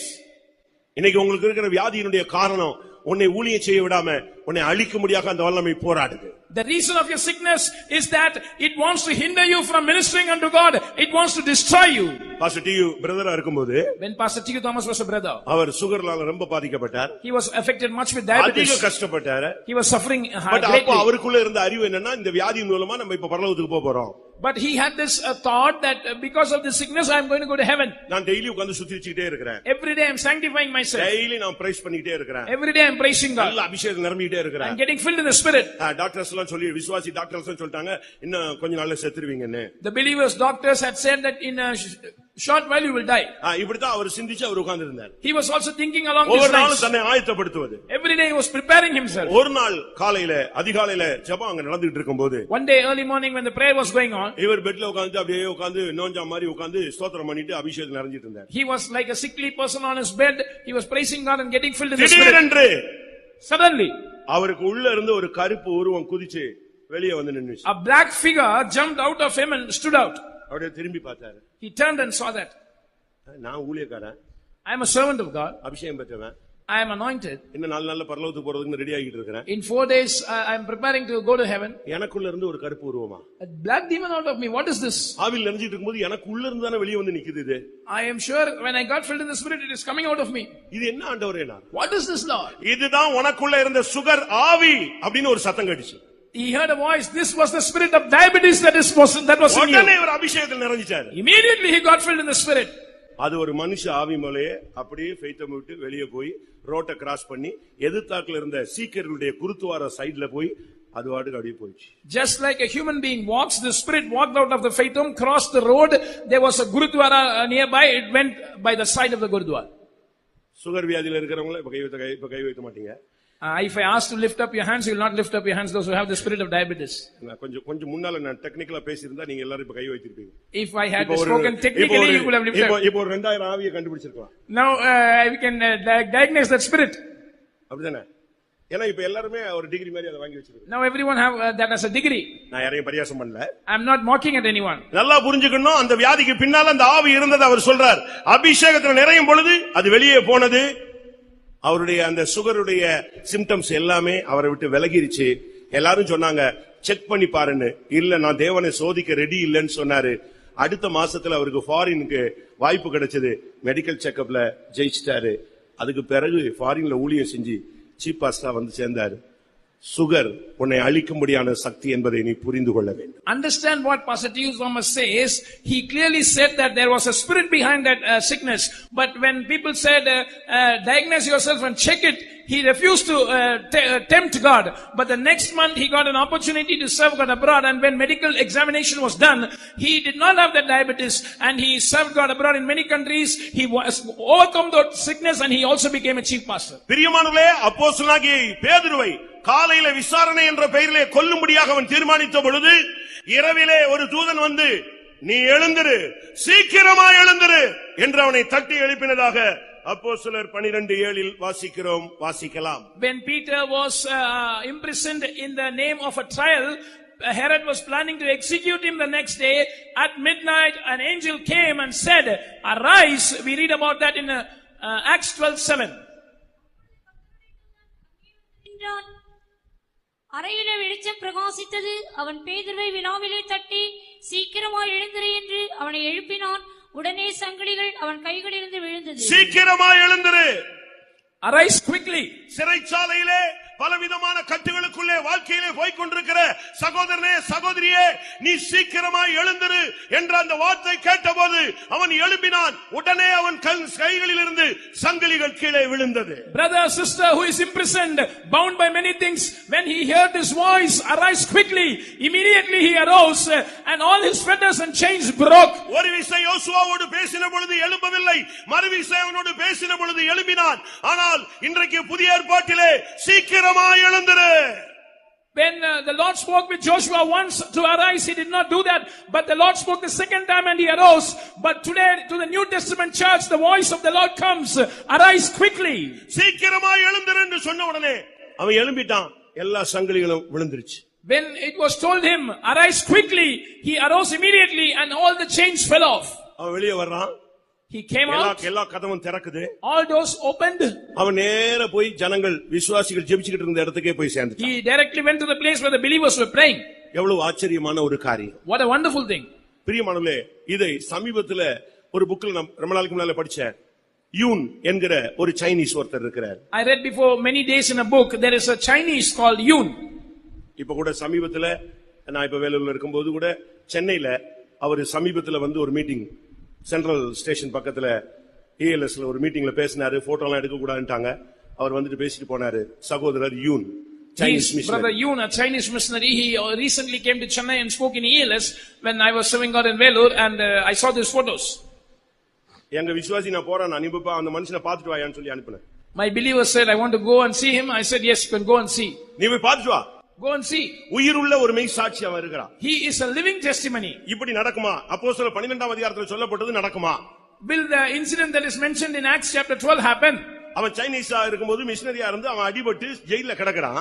He was a Chinese missionary and he was beaten and put in prison. இவனை அடிச்சு காலை ஒடிச்சிட்டாங்க. His legs were broken. அதனால இவனால நடக்க முடியாது. He cannot walk. ஒரு சின்ன செல்லுக்குள்ள அவனை அடைச்சு வச்சிருந்தாங்க. He was locked up in a very small cell. ஒரு நாள் பகல்ல One day, நீங்க அந்த புக் ஒரு அந்த புக் கூட இருக்கு, சகோதரர் யூன் அப்படினு ஒரு புக் இருக்கு, வாங்கி படிச்சு பாரு. There is a book, Brother Yun, you can purchase it and read it. ஆவிக்குரிய ஜீவிதத்தில் நடக்கிறதுன்னு இல்ல, எழுத்தின் பிரகாரமே நடந்தது. This is not a spiritual experience that literally happened. அவன் படுத்து இருக்கிறான். He was lying down. ஆண்டவர் சொன்னாராம், எழும்பி நீ வெளியே வான்னு. The Lord said, arise and come out. அவன் சொன்னானா, கால் ஒடிஞ்சிருக்கு ஆண்டவரே. My legs are broken. என் காலை அசைக்க முடியாம கிடக்குற, நீங்க எழும்பி வெளியே வான்னு சொல்றீங்க. Lord, I'm unable இது எந்த to move my விதத்துல சரின்னு சொன்னான். Lord, I'm unable to move my legs. You are coming, காலை asking to arise and come out. காலை நீட்டு. Stretch forth your legs. காலை நீட்டினா ஒர்க் பண்ணுது. He stretched his legs. எழும்புனாராம். Arise. வெளியே வான்னாராம். Come out. செல்லு பூட்டி இருக்கு ஆண்டவரே. The cell is locked, Lord. பாரு, நல்லா பாருனா. Look at. செல்லு திறந்திருந்துச்சு. The cell is open. என்னடா செல்லு திறந்திருக்குன்னு வெளியே வந்தார். He came out. நீ போயிட்டே இருந்தார். He said, keep walking. இவர் நேரா போயிட்டே இருக்கிறாரு. He kept walking. ஜெயிலர் பார்க்கறான். The jailer saw him. Escort பார்க்கறான். Escort saw எல்லா him. ஜெயில வேலை பார்க்கற போலீஸ் எல்லாம் பார்க்கறாங்க. The police officers in யாரு duty. இவரை பார்த்து டைரக்டா பார்த்த மாதிரி இல்ல, அவன் வேலைய பார்க்கறான், இவர் பாட்டுக்கு கேட்டுக்கு வந்துட்டார். Nobody noticed him. Everyone was minding his own work. He came to the gate. நேரா வெளிய வந்தாரு. He came out. பக்கத்து தெருவுல ஒரு விசுவாசி வீட்டுக்கு போனாரு. He went to a believer's house in the next கதவை street. தட்டினாரு. He knocked the door. அந்த வாலிப பிள்ளைங்க கதவை திறந்தாங்க. The young girls opened the door. நீங்க தான் யூனா? Are you brother you? நேத்து நீங்க வருவீங்கன்னு எங்க அம்மா தரிசனம் பார்த்தாங்க. My mother saw a vision yesterday that you would come. Come in. உள்ள போனாரு. He went in. கொஞ்ச நேரத்துல வெளிய சைரன் கேட்டுச்சு, யூன் தப்பி விட்டாருன்னு. Immediately the Police siren are sounded. You has escaped. அந்த மனுஷனை பார்க்கிறதுக்கு நான் ஆள் அனுப்புனேன். நீ பாத்து வா, உயிருள்ள சாட்சி அவன் இருக்கான். He is a living testimony. So I sent my believer, go and see and come. பிரியமானவர்களே, அப்போஸ்தலர் 12ஆம் அதிகாரத்துல சொல்லப்பட்டது அப்படியே அவனுடைய வாழ்க்கையில. Acts chapter 12 was fulfilled literally in his life. வேதத்தில் எழுதப்பட்ட அனைத்தும் திஷ்டாந்தங்கள், அவைகள் நிழல், நாம் தான் நிஜ சாட்சிகள். Everything written in the word of God is a shadow, but we are the reality. We are the living witnesses for உனக்கு that. பிசாசு மரணத்தை குறித்திருக்கிறான், தேவனோ உனக்கு அழியாமையை நியமித்திருக்கிறார். The devil has appointed death for you, but God has ordained immortality for you. உனக்கு பிசாசு சாவின் டேட்டை குறிச்சு வச்சிருக்கிறான், தேவனோ உனக்கு நித்திய ஜீவனாய் இருக்கிறார். The devil has fixed the date of death for you, but the Lord has kept eternal life for you. காலையிலே மரணம் என்று சொன்ன மனிதன் இரவிலே வெளியே வருகிறான். அதுக்கு காரணம் நீ சீக்கிரமாய் எழும்ப வேண்டும். A man who was appointed to die the next morning, he came out in the midnight because the word came to him, arise quickly. அருமையான சபையே, நீ சீக்கிரமாய் எழுந்திரு, உன் சங்கிலிகள் கீழே விழட்டும், நீ எழும்பி தேவனுக்கு சாட்சியாய் நிற்பாயாக. Beloved child of God, arise quickly. Let your chains fall off. Arise and stand as a witness to God. இது கடைசி வார்த்தை. This is the last word. இது கடைசி கால தூது. This is the message of the last days. தேவன் அனுப்புகிற வார்த்தை. This is the word that the Lord is sending to you. அப்போஸ்தலனாகிய பேதுருவே, நீ சீக்கிரமாய் எழுந்திரு. Oh Apostle Peter, arise quickly. வாக்குத்தத்தம் பெற்ற யோசுவாவே, நீ எழுந்திரு. Joshua who has received the promise, arise. ஆண்டவர் ஒவ்வொரு நிமிஷமும் பேசிக்கிட்டே தான் இருக்கிறார். Every minute the Lord is speaking to everyone. இன்னைக்கு अनेகர் செத்து போன மாதிரி தான் சபைக்குள்ள இருக்கிறோம். Today many are like dead corpses in the church. செத்து போன நிலவரத்துல தான் வாலிபர்கள் ஒரு கூட்டமே கிடக்குது சபைக்குள்ள. A great group of youngsters are in a dead state in the church. நம்முடைய சின்ன பிள்ளைகள் கூட ஆவிக்குரிய ஜீவிதத்துல செத்து போயிட்டாங்க. Even our little children are dead spiritually. Online சொல்லி எல்லார் கையிலயும் எதை கையில கொடுத்துட்டான்? In the name of online classes, in everyone. எல்லா பிள்ளைங்க கையில என்ன இருக்கு? 3ஆம் கிளாஸ் பிள்ளைகளுக்கும் 1ஆம் கிளாஸ் பிள்ளைகளுக்கும் என்ன இருக்கு? கையில பிசாசு ஒன்னு அழகா ஒன்னு கையில கொடுத்துட்டான். நீ இப்பொழுதே உன்னுடைய வழியை மாற்றிக் கொள்வாயாக. In everyone's hands, the devil has given a gadget saying that you can change your way, you can go off track right now, even standard 1 and 3. எங்க கன்வென்ஷன் வந்துச்சு. Our convention came. ஒரு சகோதரன் பாத்ரூம் போனாரு. One brother went to the toilet. கதவை தட்டினா உள்ள இருந்து ஆள் வெளியே வர மாட்டேங்கிறான். And he knocked the door, nobody is coming out. Wait பண்ணிட்டே இருக்கிறாரு. He was waiting there. உள்ள இருந்து வெளியே வந்தா 2 பையன் வர்றான். 2 boys came out. எப்படி? பாத்ரூமுக்கு வந்து ஒரே பாத்ரூம்ல இருந்து 2 பேர் வெளியே வரான். From one single bathroom 2 boys came out. வெளியே வந்ததுல ஒன்னு அவர் பையன். One was his boy. என்னடா பண்றதுன்னு கேட்டா, what to do? அந்த பையனுக்கு செல் இருக்கு, இவனுக்கு செல் இல்ல. This boy had a cell phone, the other boy didn't have. அவனுக்கு ஃபயர் ஃப்ரீ எப்படி இன்ஸ்டால் பண்ணனும் இறக்கணும்னு தெரியுது, இவனுக்கு அது தெரியல. The first boy knew how to install fire free, the second boy did not know. அதனால இப்ப எங்க வச்சு பண்றது? கன்வென்ஷன் நடக்குதா? அதனால 2 பேரும் செலக்ட் பண்ண இடம் அருமையான ஒரு ஒளிப்பிடம் ஏதேன் தோட்டத்துல ஒரு பாத்ரூம் பிடிச்சிட்டாங்க. Where to install free fire? The place that they chose was a bathroom in the Garden of Eden. கர்த்தர் பாருங்க, பெத்த தகப்பனே கரெக்ட்டா வந்து கதவை தட்ட வைக்கிறார். The Lord made the father to go there and knock the door. உள்ள இருந்து வெளிய வரும்போது 2 பேரும் திருடர்கள் போல வராங்க. They came out as thieves. மிஞ்சி போயிட்டா 12 வயசு. At the maximum 12 years. அதிகபட்சம் 12 வயசு. Or இன்னைக்கு சிறு வயதிலேயே மனுஷனுடைய எண்ணங்கள் சிந்தைகள் கெட்டு போனதாக ஆதியாகமம் சுட்டிக்காட்டுகிறது. The book of Genesis says that right from his young age the imaginations of man's are wicked continually. 21ஆம் நூற்றாண்டுல தான் சின்ன பிள்ளைங்க கெட்டு போயிட்டாங்கன்னு நினைக்காதீங்க. Don't think that only in the 21st century the little children are spoiled. ஆதியாகமம் 6ஆம் அதிகாரம் சொல்லுகிறது. Genesis chapter 6 says, 5ஆம் வசனம் என்ன சொல்லுகிறது? verse 5, அவன் இருதயத்தின் நினைவுகளின் தோற்றம் நித்தமும் பொல்லாததாய் மாறி இருக்கிறது. Every imagination of the thoughts of his heart was only evil continually. 8ஆம் அதிகாரம் 21ஆம் வசனம் சொல்லுகிறது. 8:21 Genesis. அவன் இருதயத்தினுடைய நினைவுகள் அவன் சிறுவயது தொடங்கி பொல்லாததாய் இருக்கிறது. For the imagination of man's heart is evil from his youth. சின்ன வயசுலயே ஆவிக்குரிய மரணங்கள். Right from the young age, spiritual debts. சின்ன வயசுலயே ஆவிக்குரிய தோல்விகள். Right from the young age, spiritual defeats. இதுல உள்ள பிரச்சனை என்னன்னா, The problem in this is parents நல்ல குவாலிட்டியான believers. the parents are good quality believers. நல்ல கவனிங்க. Listen. Parents வந்து அருமையானவங்க. Parents are very good believers. நல்ல prayer. Good prayer life. நல்ல தெய்வீகம். Good divine characters. சாட்சிகளா இருக்கிறவங்க. Good testimony. பட் வந்து பிறந்தது வந்து இப்படி பிறந்துருச்சு, என்ன பண்றது? But now their children are like this. இப்ப பிள்ளைகள் எல்லாம் ஆவிக்குரிய ஜீவிதத்துல செத்து போன ஒரு நிலவரம். The children are dead in a spiritual life. இதுக்கு அடையாளம் தான் மார்க் 5ஆம் அதிகாரம் 41ஆம் வசனம். Mark 5:41. அங்கே 12 வயது ஒரு பெண் மரண வியாதியில இருந்து செத்து போனதாக சொல்லுகிறது. அந்த குழந்தையினுடைய தகப்பன் எவீரு ஜெப ஆலய தலைவன். Jairus was the ruler in a synagogue, but now his 12-year-old daughter was sick and she had died. அந்த பிள்ளைக்கு வயசு 12 தான். ஆனா அவங்க அப்பா வந்து அருமையான ஜெபாலய தலைவன். எவீருன்னு சொன்னா கர்த்தரின் வெளிச்சம் என்ற அர்த்தம். This little girl's father was Jairus, which means the Lord is my light. He was a good ruler in the synagogue, but she died at the age of 12. ஒரு ஜெபாலயத்தினுடைய ஜெப வீரன். He was a prayer warrior in a synagogue. அவன் தான் அந்த ஜனத்துக்கு சாட்சியா நின்று ஜெபாலயத்தை lead பண்ணிட்டு இருக்கிற ஒரு மனுஷன். He was leading the synagogue, being a witness to the people. ஆனா அவனுக்கு ஒரே பிள்ளை 12 வயது. Only daughter 12 years of age. ஆனால் இன்றைக்கு அவள் மரித்து போய் விட்டாள். Today she is dead. அருமையான நல்ல விசுவாசிகளுடைய பிள்ளைகள் உங்களுடைய சந்ததியை சிறு வயதிலேயே அழிக்கும்படியாக ஒரு சக்தி போராடுவதை நீங்கள் உணருங்கள். Beloved believers, try to understand, try to perceive that there is a power trying to destroy your children at a young age. சிலுவை சுமந்த நேசர் போகும் வழியிலே சொன்னார், எனக்காக அழ வேண்டாம், முதலாவது உன் பிள்ளைக்காக நீ அழு. Our beloved who carried the cross, when on his way to Golgotha, he said, cry not for me, but for you and for your daughters. தெருக்களில் மூச்சிட்டு கிடக்கிற உன் பிள்ளைகளுடைய பிராணனுக்காக உன் கைகளை ஏறெடு. Lift up your hands for your children who have fainted in the streets. ராத்திரியிலே முதல் சாமத்தில் எழும்பி என்னை நோக்கி கூப்பிடு. Arise in the first watch of the night and call out to me. நதி அவ்வளவு கண்ணீர் விடு.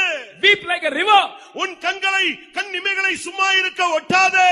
Don't allow your eyelids to be silent. உன்னுடைய 12 வயது இளம் பிள்ளைகள் சிறு வயது முதலே அவருடைய இருதயத்தின் நினைவுகள் தோற்றம் நீர்த்தமும் பொல்லாதாய் மாற்றும்படியாக ஒரு கடைசி கால வல்லமை போராடுகிறது. A power of the last days is striving to make your children who are just 12 years of age to make the imagination of their heart to be evil continually. அவன் அந்த பிள்ளை சோமில்லன்னு உடனே அதுக்காக எந்த பிரயாசம் பண்ணான்னு தெரியாது. ஆனா நேரா இயேசுட்ட வந்து விழுந்துட்டான், பொத்துன்னு விழுந்துட்டான். We do not know when this girl was sick what all remedies he sought after, but he came to Jesus and fell at his feet. ஆண்டவர்ட்ட வந்து, ஆண்டவரே ஒரு ட்ரிப் வாங்க, என் பிள்ளை மேல கை வைங்க, என் பிள்ளை சரியாயிடுவா. He said, Jesus, come this one time, lay hands on my daughter, she will recover. Time போயிட்டே இருந்துச்சு. Time was going by. திடீர்னு ஒருத்தன் வந்து சொன்னா, போதகரை வருத்தப்படுத்த வேண்டாம், பிள்ளை செத்துருச்சுன்னு சொல்லிட்டு. Suddenly one man came and said, don't trouble the master, she's dead. இன்னைக்கு அநேக சிறு பிள்ளைகள் 12 வயது டீனேஜர் டச் பண்ணல, 12லயே பிசாசு அவனை அழிக்கிறான். Today many of our children, they have not yet reached teenage, they are just 12 or below that, but the devil is destroying them. அதுதான் அங்க நடக்கிற பிசாசுடைய தந்திரம். That is the cunningness of the devil. ஆனால் இவன் போய் ஆண்டவருடைய பாதத்தில் விழுந்துட்டான். But he fell at the feet of the Lord. ஓ இரக்கமுள்ள இயேசு, oh merciful Jesus, அவனை அந்த குழந்தையை தேடி வந்தான். he came seeking that daughter. அங்கே வந்த பொழுது when he came there, அதுக்குள்ள செத்து போய் தார தப்பட்டெல்லாம் அடிச்சு ட்ரம்பட்லாம் அடிச்சு ட்ரம் அடிச்சு ஆடி ஒரே அமர்க்களம் பண்ணி எப்ப அடக்கம் பண்ணலாம்னு பிசாசு ரெடியா இருக்கிறான். The devil was ready to bury her and there was a great tumult and people were wailing at her. The devil was ready to bury her. உங்களுக்கு எல்லாம் குழந்தை பிறக்கும்போது ரொம்ப சந்தோஷமா இருக்கு. When children are born, we are very happy. அது ஆம்பளை பையன் பிறந்துட்டான், பொம்பளை பிள்ளை பிறந்துட்டான்னா ஐயோ என்னைய மாதிரி பிறந்திருக்கு, உன்னைய மாதிரி பிறந்திருக்கு, இயேசுவ மாதிரி பிறந்திருக்கான்னு தெரியல. If it is a male child, they will say, oh, he is after my likeness. If it is a female child, the mother will say, she is after my likeness. They do not know if they are after the likeness of Jesus. நல்லா பிறந்ததெல்லாம் நல்லதுதான். ஆனா ஆவிக்குரிய வாழ்க்கையில எப்படி இருக்கும் உன் பிள்ளை? But how is your child in the spiritual life? உன்னுடைய ஆவிக்குரிய குழந்தை எப்படி இருக்கிறது? How is your child in spiritual life? Pastor Joel அடிக்கடி ஒரு சப்ஜெக்ட் பேசுவார். Pastor Joel would often speak about a subject. நல்லா கவனிச்சவங்களுக்கு தெரியும். Those who have observed that carefully will know. ஒரு தீர்க்கதரிசியின் மூலமாக அவங்க பேசி ஒரு குழந்தை பிறக்கிறது, சூனேமியாளுக்கு ஒரு குழந்தை. The Shunammite had a child after a prophet had prayed for her. இதே ஸ்டேஜ்ல பிரைசிங்ல பேசியிருப்பாரு. He has spoken this from the same stage in the dawn praising. அந்த அவள் வர்றா, பிள்ளை செத்து போயிருச்சு, கொண்டு போய் மேல் வீட்டுல வச்சுட்டு அவனை தேடி வரா.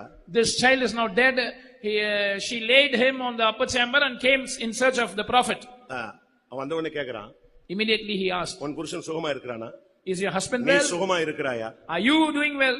அந்த பிள்ளை சுகமா இருக்கிறானா? Is that child, is that lad well? எந்த பிள்ளை? Which child? அதிசயமா தேவன் உனக்கு ஒரு குழந்தையை கொடுத்தாரே, அந்த பிள்ளை நல்லா இருக்கிறானா? அந்த பிள்ளை இப்ப செத்து போய் கிடக்குது. Wonderfully the Lord gave you a child. Is he keeping? ஜெபம் பண்ணி உபவாசம் பண்ணி ஜெபிச்சு அந்த பிள்ளைக்காக படிக்க வச்சு பாட வச்சு வளர்ச்சியை அடைஞ்சு கொண்டு அழகா கொண்டு வந்தையே, அந்த பிள்ளை ஆவிக்குரிய ஜீவியத்திலே இப்பொழுது உயிரோடு இருக்கிறானா? You prayed, you fasted, you begat a child, you were bringing him up in a spiritual line, but is that child alive in spiritual life now? உன் பிள்ளையுடைய மீட்புக்காக தேவனுடைய பாதத்திலே போய் விழ வேண்டிய காலம். This is the time when we have to go and fall at the feet of the Lord for the redemption of your child. உன் பிள்ளை எப்படி வளர்க்கணும்? How should you bring up your child? அவன் அடங்காதவன் என்று பெயர் எடுத்து விட கூடாது. He must not get a name that he is not subject. கீழ்ப்படியாதவன் என்று பெயர் எடுத்து விட கூடாது. He must not get the name of a disobedient child. ஆவிக்குரிய சந்ததியாக அவன் பெயர் எடுக்க வேண்டும். He must have the name of a spiritual child. தீத்து 1:6 என்ன சொல்லுகிறது? What does Titus 1:6 say? துன்மார்க்கர் என்றும் அடங்காதவர்கள் என்றும் பெயர் எடுக்காத விசுவாசம் உள்ள பிள்ளைகளை உடையவனாகிய ஒருவன் இருந்தால் அவனை ஊழியத்துக்கு ஏற்படுத்து. If there is a person having faithful children not accused of riot or being unruly, you can appoint him for the ministry. ஆனால் இந்த பிள்ளையை தேடி இயேசு வந்தார். But Jesus came in search of this girl. அருமையான சகோதரனே சகோதரியே, Beloved brother sister, பிள்ளைகளை குறித்த பாரம் உன்னை வாட்டி எடுக்கிறது. The burden about your children is troubling you highly. பிள்ளைகள் வயதுக்கு வர வர உன்னுடைய வயிற்றிலே நீ நெருப்பை கட்டிக்கொண்டு நிற்பதாக நீ புலம்புகிறாய். As your children are growing in age, you are lamenting saying that fire is burning in my belly. உன்னுடைய பிள்ளைகளுடைய வருங்காலம் எப்படி இருக்குமோ என்கிற ஒரு கேள்வியை பிசாசு உனக்கு முன்னே கொண்டு வந்து நிறுத்திக் கொண்டே இருக்கிறார். The devil is continually putting a question before you saying, what will be the future of my child? ஆனால் கிருபையுள்ள தேவன், But gracious God, ஆண்டவராகிய இயேசு, the Lord Jesus, அந்த மரித்து கிடந்த அந்த பிள்ளையை தேடி அங்கே வந்தார். he came in search of the dead child. Mark 5:41 இல்லாவிட்டால் லூக்கா 8:54 பார்க்கும் பொழுது அவர் வந்து அந்த பிள்ளையினுடைய கையை பிடித்து, சிறு பெண்ணே எழுந்திரு, தலித்தா கூமி என்று அவர் பேசினார். In Mark 5:41 or in Luke 8:54 you can see he came and lifted up the daughter by her hand and said, arise little child, or talitha kumi. ஆன்மீகத்திலே மரித்து போன உன் சந்ததியை இந்த மாலை வேளையிலே எழுந்திரு என்கிற சத்தத்தோடு தெய்வம் இறங்கி வந்திருக்கிறார். With the voice that says arise, God has come down in order to quicken the seed that is dead spiritually. அந்த 12 வயது தான் டைவர்ட் ஆகிற டைம்ங்க. 12 is the age when we get deviated. அதுக்கு பிறகு அதுக்கு ஒரு டிகிரி இருக்கு, teen age. Then there is a degree called teenage. நாசமாக போயிற வயசுன்னு சொல்றாரு. They say where they become corrupt. நான் சென்னையில அண்ணா நகர்ல இருக்கும்போது, When I was in Chennai, Anna Nagar, சுவிட்சர்லாந்துல இருந்து ஒரு ஃபேமிலி வந்தாங்க. there came a family from Switzerland.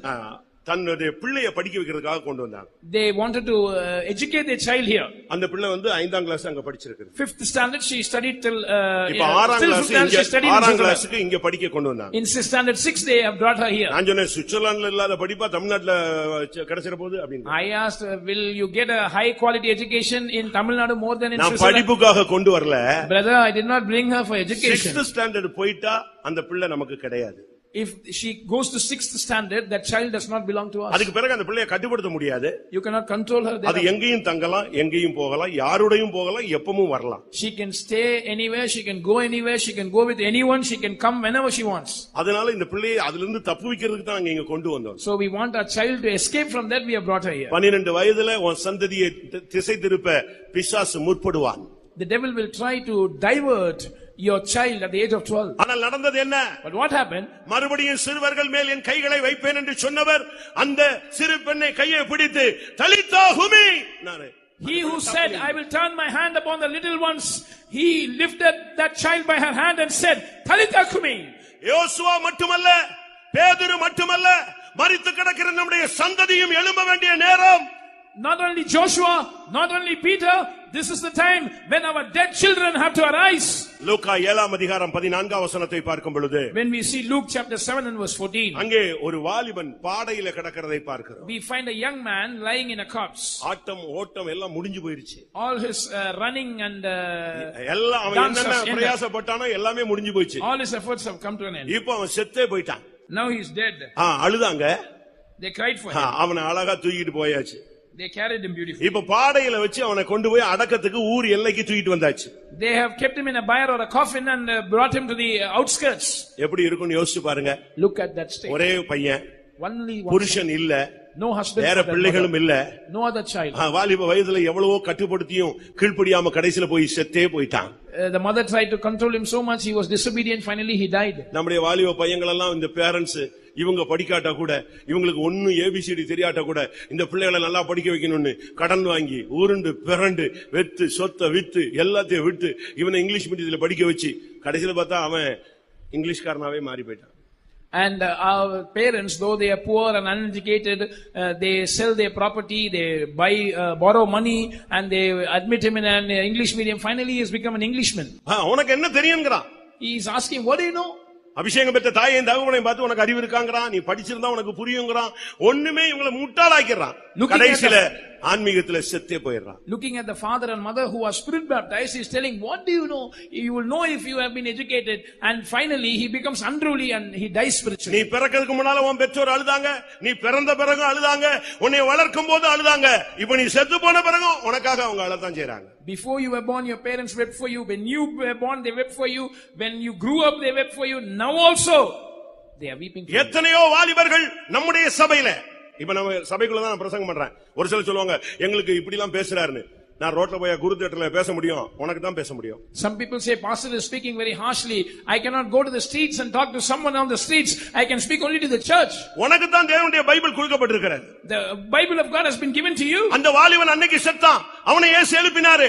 இன்றைக்கு சபைக்குள்ள இருக்கிற சிறு பிராயத்தில் இருக்கிற ஒரு சந்ததியும் வருங்கால வாலிபர்களும் இன்றைக்கு எத்தனையோ பேர் ஆவிக்குரிய ஜீவிதத்துல மரித்து அவர்கள் பாடையில கிடக்கிறதை நாம் பார்க்கலாம். That young man died, Jesus made him arise again. Today many of our children, many youngsters are dead spiritually. They are lying in a bier.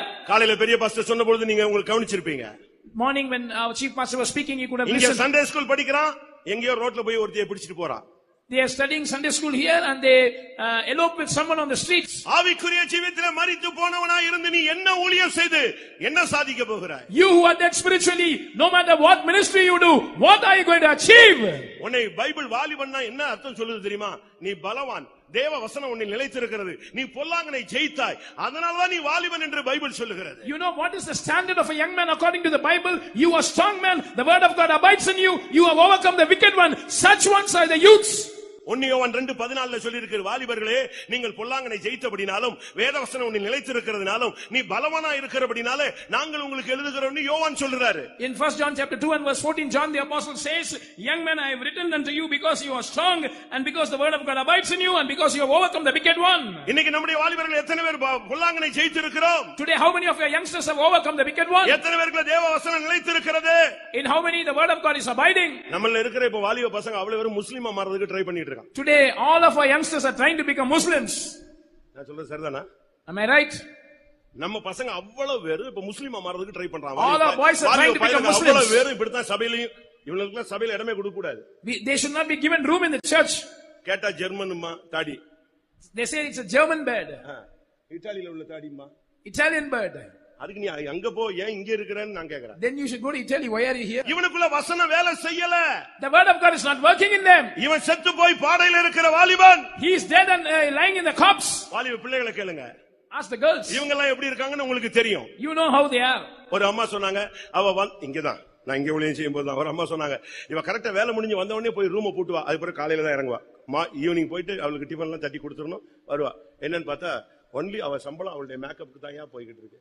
One mother here only when I was serving here, she said evening she would come from the office, go and lock herself in the room. Next morning only she would come. We have to serve meals for her in a room, and all her income goes for her makeup. தயவு செய்து மன்னிக்கவும், ஒருவேளை இந்த இங்கே கூட அவங்க உட்கார்ந்திருக்கலாம். I do not know whether that girl is seated here. Please forgive me. என்னடா இது இவர்தான் பேசுறான்னு வந்து கடைசில நம்மளே கவுத்திட்டார்னு நினைச்சிர கூடாது. Don't think finally he has attacked us. வாலிப சமுதாயத்தை இழுத்துக் கொண்டிருக்கிறது. अनेक சபையில் உள்ள வாலிபர்கள் பாடையிலே இருக்கிறீர்கள். The evil powers are dragging away our young society. Many youngsters are lying in the bier. உன்னை கொன்னது மாத்திரமல்ல, உன்னை பாடையில வச்சுதான். எனக்கு லாஸ்ட் டைம் முடிய போகுது. ஆனால் இந்த கூட்டத்தில் கர்த்தர் உன்னை எழுப்ப விரும்புகிறார். He has not only killed you, he has put you in the coffin. Your final moments have come. But in this meeting, the Lord is going to revive you. வாலிபனே எழுந்திரு என்கிற ஒரு சத்தம் அந்த பாடையிலே கிடக்கிற வாலிபனுக்கு கேட்டது. ஜீவன் உள்ளே வந்தது. எழும்பி இயேசுவை பார்த்தான். That young man who was dead and lying in the bed heard a voice. Young man, arise. And life entered into him and he rose up. நாயின் ஒரு விதவியினுடைய மகன் அன்றைக்கு உயிரோடு எழுப்பப்பட்டான். அவனை இயேசு அப்படியே எழுப்பி தாயிட்ட கொடுத்துட்டாரு. தாய் தான் மேலான எருசலேம். நம்ம எல்லாருக்கும் தாயானவள். வாலிபர்கள் சபையிலே ஒப்பு கொடுக்கப்பட வேண்டும்.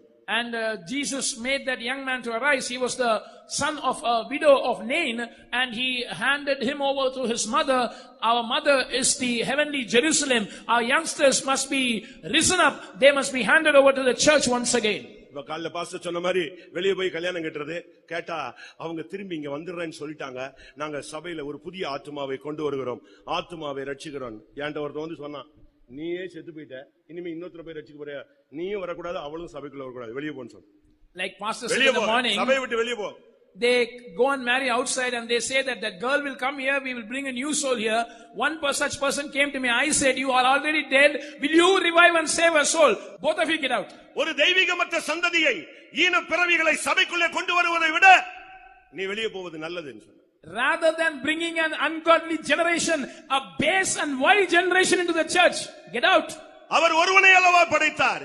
Did not he beget one? ஏன் ஒருவனை படைத்தார்? Why did he beget one? ஆவி அவரிடத்தில் பரிபூர்ணமாய் இருந்ததே. Was not the residue of the Spirit in him? ஒருவனை படைத்தார். Then why did he beget one? தேவ பக்தியுள்ள சந்ததியை பெறும்படிதான். To beget a godly seed. தேவ பக்தியுள்ள சந்ததி மட்டும்தான் சபைக்கு தேவை. ஒருவேளை அறியாமல் புரியாமல் தெரியாமல் மாம்சீகத்திலே உலகத்திலே கண்ணியிலே சிக்கி இருக்கிற வாலிபனே, இன்றைக்கு நீ மரித்து பாடையிலே இருந்தாலும் ஒரு இரக்கத்தின் கரம் இன்றைக்கு உனக்காக வருகிறது. ஒரு வார்த்தை, வாலிபனே எழுந்திரு. The church only needs a godly seed. Without understanding, without realizing the fact, if you are lying in the mire, if you are dead, the hand of mercy is extended to you this night. Young man, arise. நீ பாடையிலே சபைக்குள்ள இருந்து என்ன பிரயோஜனம்? What is the use of you being in the church but lying in the mire? அப்போஸ்தலர் 9ஆம் அதிகாரம் 40ஆம் வசனத்தை பார்க்கும் பொழுது, when we see Acts chapter 9 verse 40, பரிசுத்தவான்களுடைய கூட்டத்திலே ஒரு சீஷி இருந்ததாக வேதம் சுட்டிக்காட்டுகிறது. there was a woman disciple in the company of the saints. அவளுக்கு ரெண்டு பேர், ஒன்னு தபித்தாள், மற்றொன்று தொற்காள். She had two names, one was Tabitha, the other was Dorcas. நல்லாதான் இருந்தா, சீஷி தாவா. She was a woman disciple. திடீர்னு பாத்தீங்கன்னா செத்து போயிட்டா. Suddenly she died. ஒரு வியாதி, a sickness. அந்த வியாதி அவளை மரணத்துக்கு இழுத்து கொண்டு போனது. That sickness dragged her to death. கொஞ்ச நேரத்துல செத்துட்டா. Immediately she died. அவளை குளிப்பாட்டி மேல் வீட்டுல கொண்டு போய் வச்சிட்டாங்க. She was bathed and made to lie in the upper chamber. 12 வயது பெண்ணை சொன்னேன். First of all, I told about a 12-year-old woman. நம்முடைய வருங்கால சந்ததிகள். Our future generation. இரண்டாவது ஒரு வாலிபனை சொன்னேன். Secondly, I spoke about a young man. இப்பொழுது தற்காலத்தில் இருக்கிற வாலிப சந்ததி. The current young generation. அடுத்து ஒரு ஆள் செத்து போயிடுச்சு. Now a third person is dead. இவளையும் எழுப்ப வேண்டிய ஒரு டைம் இன்னைக்கு தான். Today is the time to make them arise as well. அவ இந்த ரெண்டு கேட்டகரியிலும் இல்லாத ஒரு சீஷி. She was a woman disciple. நல்ல ஒரு disciple. Good disciple. நற்கிரியைகள் செய்தவள். She did good works. தான தர்மங்கள் செய்தவள். Alms deeds. அங்கிகள் வஸ்திரங்கள் செய்தவள். She made stitched garments. தபித்தாள்னு சொன்னா மான் அர்த்தம். Tabitha means a deer.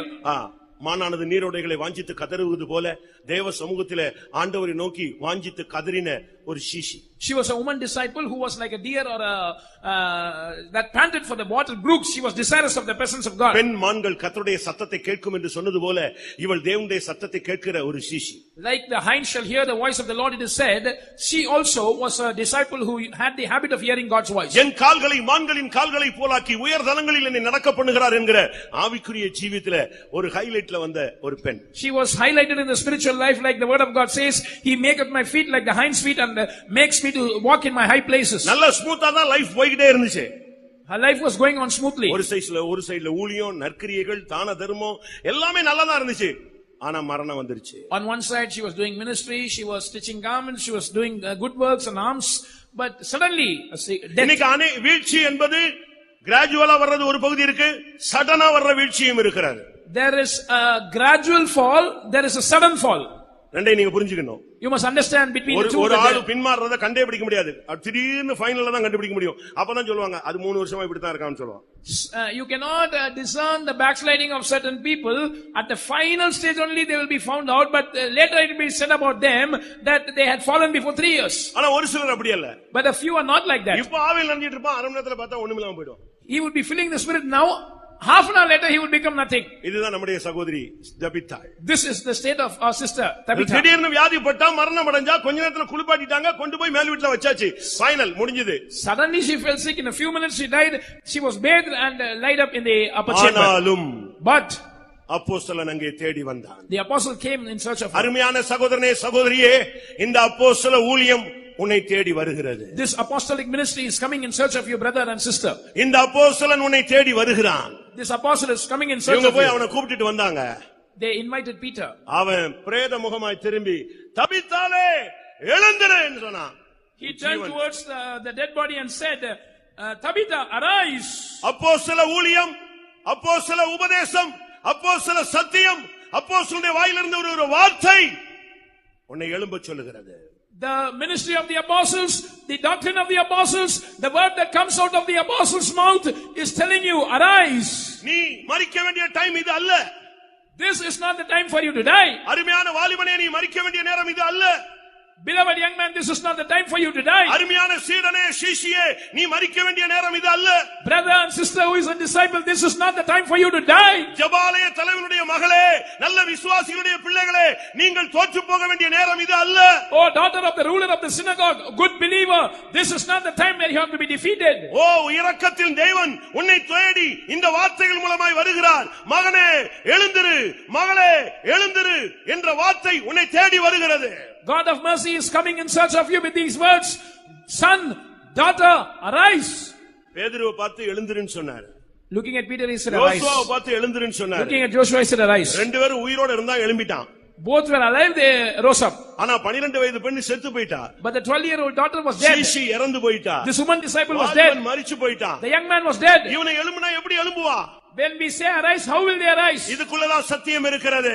There is a truth in this. உன்னை எழும்பு என்று எழுந்திரு என்று சொல்லுகிறவர் ஜீவன் உள்ளவர். உனக்குள்ள ஜீவனையும் இப்பொழுது அனுப்புவார். He that tells you arise is a living God and he will infuse life into you. உன்னால எழுந்திருக்க முடியாது, ஏன்னா நீ செத்து போயிட்டேன்னு அவருக்கு தெரியும். அந்த வார்த்தையில் ஜீவன் வந்தது. அந்த வார்த்தை அவனை ஜீவனுடைய செய்து எழும்பி நிற்க வைத்தது, உட்கார வைத்தது, பேச வைத்தது. He knows that you are dead, there is no life in you, so you cannot get up, but there is life in his word, and that word entered into the dead corpse. It made them arise, it made them sit, it made them speak.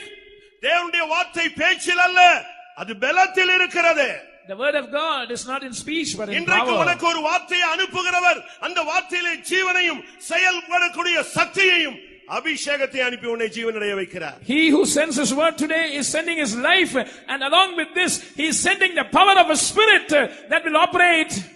Mark 10 அதிகாரம் 49 வசனத்துல பார்க்கும் பொழுது, When we see Mark chapter 10 and verse 49, கண்ணு தெரியாம பிச்சை எடுத்துக் கொண்டிருந்தவனுக்கு ஒரு வார்த்தை வருகிறது. a man who was blind and begging, the word came to him. நமக்கு எல்லாருக்கும் தெரியும் அவனை பத்தி. We all know about him. அவன் தாவீதின் குமாரன் கதறி கொண்டிருந்த ஒரு மனுஷன். He was a man who was crying, "Oh son of David." அவனுக்கு வாழ்க்கையில ஒரே ஒரு ஆசை. He had only one desire in life. அது நிராசையாக போய்விட்டது. And that turned into வாழ்க்கையில பிச்சை எடுப்பதை தன்னுடைய தொழிலாக மாற்றிக்கொண்ட ஒரு மனிதன். That desire turned into disappointment, and now he had turned to beggary. இன்னைக்கு ஆவிக்குரிய ஜீவிதத்துல பிச்சை எடுக்கிறவங்க ரொம்ப பேர் இருக்காங்க. Today there are many who beg in spiritual life. நமக்கு தேவனுக்கு ஒரு லிங்க் இருக்கும் பொழுது நீ இன்னொரு ஆள்கிட்ட போய் எனக்கு ஜெபிச்சுக்கோங்க, வேண்டிக் கொள்ளுங்கள், எங்களுக்கு வேண்டிக் கொள்ளுங்கள், எங்களுக்கு வேண்டிக் கொள்ளுங்கள் கேட்க வேண்டிய அவசியமே இல்ல. நீ தேவனுடைய பிள்ளை, டைரக்டா நீ அவர்ட்ட கனெக்ஷன் வைக்கலாம். அதான் Pentecost. When you have a link with God, you need not go and request the prayers of others to survive. You can have a direct contact with God. That is Pentecost. இந்த மனுஷனுக்கு எந்த வாய்ப்புமே இல்ல. This man had no chance. அவன் குருடனா இருந்தான். He was a blind man. அவன் பிச்சை எடுத்தான். He was begging. ஆனால் அவனுக்கும் வாழ்க்கையில ஒரு வாய்ப்பை தெய்வம் கொடுத்தார். But God gave an opportunity for him. அவன் இருக்கிற பகுதியில் அவர் கிராஸ் பண்றாரு. He crossed the area where he was. அருமையான சகோதரனே சகோதரியே, இந்த கடைசி கூட்டத்துல நீ பின்னால ரோல அங்க எங்கேயாவது ஒளிஞ்சு ஓரமா உட்கார்ந்து தலையை கவிழ்ந்து முகங்குப்புற விழுந்து தடுமாறி துக்கப்பட்டு வேதனையோட கிடக்கலாம். நீ இருக்கிற இடத்துல ஒருத்தர் இப்ப கிராஸ் பண்ணுவார் இன்னும் கொஞ்ச நேரத்துல. If you are somewhere seated in the back with your head bowed down, hiding yourself, confused, there is a person who is going to cross in the area where you are. அவர் cross பண்ணும்போது இவன் கூப்பிட ஆரம்பிச்சிட்டான். When he crossed, this man started to call, தாவீதின் குமாரனே, son of David. எல்லாரும் சொன்னாங்க சத்தம் போடாத. Oh, don't shout. பெண்டிகாஸ்ட்ல நாங்க சத்தம் போடத்தான் சொல்றோம். In Pentecost we say shout. நல்ல சத்தம் போடு. Shout well. அவர் கெத்செமனே தோட்டத்திலே பலத்த சத்தத்தோடும் கண்ணீரோடும் விண்ணப்பம் பண்ணினார். In the garden of Gethsemane he prayed with tears. Pentecost நல்ல அபிஷேகம் இறங்கின பொழுது 7 கிலோமீட்டர் தள்ளி உள்ள எருசலேமில் இருந்து ஜனங்க ஓடி வந்தாங்க. When the anointing came down on the day of Pentecost, people came running from 7 kilometers far away from Jerusalem. What happened? இவன் பின்னும் அதிகமாய் சத்தமிட்டான். He further shouted. அப்ப வந்து சொன்னாங்க, அவர் இயேசு சொன்னார், அவனை கூட்டி வந்து. Jesus said, call him. இயேசு உன்னை அழைக்கிறார், Jesus எழுந்திரு. is calling you, arise. எழுந்திரு. Arise. ஆவிக்குரிய ஜீவியத்திலே சபை தரிசனமற்று குருடாக அநேக ஊழியர்களும் விசுவாசிகள் இங்கே உட்கார்ந்து இருக்கிறதை நான் உணர்கிறேன். The church has lost its spiritual vision, and I feel that many servants of God and believers are seated like blind people. நல்ல தரிசனம் உள்ளவங்கள இப்ப தரிசனமே கிடையாது. People who had good vision have no vision now. சபையிலே உனக்கு உன் குடும்பத்திலே நீ இருக்கிற இடத்துல தரிசனம் இல்லன்னு சொன்னா நீ இருக்கிற இடம் ஏலியின் வீடாக மாறிக்கொண்டிருக்கிறது என்பதை நீ புரிந்து கொள்ள வேண்டும். Whether it is the church or your family or wherever you are kept, if there is no vision, it means that place is becoming like the family of Eli. ஏலியின் காலங்களில் அவனுடைய கண்கள் மங்கி போய் கிடந்தது. Eli's eyes were dim. ஆனால் அந்த நேரத்திலே பிரத்யட்சமான தரிசனம் இல்லை. கர்த்தருடைய வார்த்தை அபூர்வமாக இருந்தது. The word of God was rare, no open vision in those days. எழுத்தின் பிரகாரமான குருடர்களை குறித்து நான் கண் பார்வையற்றவர்களை நான் குறை சொல்லவில்லை. தரிசனம் இழந்த ஒரு கூட்டம் சபைக்குள் அதிகரித்துக் கொண்டே வருகிறது. I am not speaking about the people who are literally blind, but a spiritual blind generation is increasing in the church. People without vision. அது எப்படி கண்டுபிடிக்கிறது? How can you find out? அது எப்படி கண்டுபிடிக்கிறது? How can you find out? ஒரு சிலருக்குலாம் கண்ணு தெரியாது, lens வச்சிருப்பாங்க, வெளியே தெரியாது. Some people are blind but they have lens, so you cannot spot them out. கண்ணாடி போட்டதை வச்சு லாங் ஷார்ட் அப்படிலாம் சொல்லிக்கலாம். By their specs you can say they have long sight or short sight. ஒரு சிலர்லாம் அழகா லென்ஸ் உள்ள வச்சிட்டு ரொம்ப ஸ்டைலா இருக்காங்க. என்ன கண்ணாடி போட்டா ரொம்ப அசிங்கமா இருக்குமா அப்படினு போட்டு அதுவும் சுத்துற ஒரு குரூப் இருக்கு. Some people have their lenses on because they find it ugly to wear the specs. சபைக்குள்ள குருடாக இருக்கிற இந்த பர்திமேயல் கூட்டங்கள் இருக்குறதுங்கறது எப்படி கண்டுபிடிக்கிறது? How can you find that there are a group of Bartimaeus in the church who are spiritually blind? நல்ல கண்ணு தெரியற உன் மனைவி கண்ணு தெரிஞ்சு ஆவிக்குரிய கண்ணு இருக்கான்னு கண்டுபிடிச்சு பாருங்க. Your wife who has good physical eyes, just check whether she has spiritual eyes. ஒரே ஒரு இடத்துல கண்டுபிடிச்சலாம் இவன் கண்ணு தெரியுமா தெரியாதான்னு. You can find in one place whether he is able to see or not. சீயோனை பத்தி தப்பா பேசினான்னு சொன்னா அவன் தரிசனம் இல்லாதவன். If he is speaking wrongly about Zion, it means he is not having vision. அப்போஸ்தல ஊழியத்தை பத்தி தப்பா பேசினா அதை எதிர்த்தான்னா அவன் ஒரு குருடன். If he is speaking wrongly about the apostolic ministry, if he is resisting it, he is a blind man. சீயோனை பிடிக்க விடாம உன்னை தடுக்கறான்னா அவன் ஒரு குருடன். If he is stopping you from taking hold of Zion, he is a blind man. தாவீது வருகிறான். David comes. சீயோன் கோட்டையை பிடிக்க போறான். He wants to take the stronghold of Zion. அங்க இருந்து ஒரு செய்தி வருகிறது. A message is coming towards him. அதை பிடிக்க முடியாது. You cannot catch it. இவன் சொல்றான் ஏன் பிடிக்க முடியாது? Why? அங்க பயங்கரமான ராட்சசர்கள் இருப்பாங்களா? Will there be giants? இல்ல பெரிய பலவான் இருப்பானா?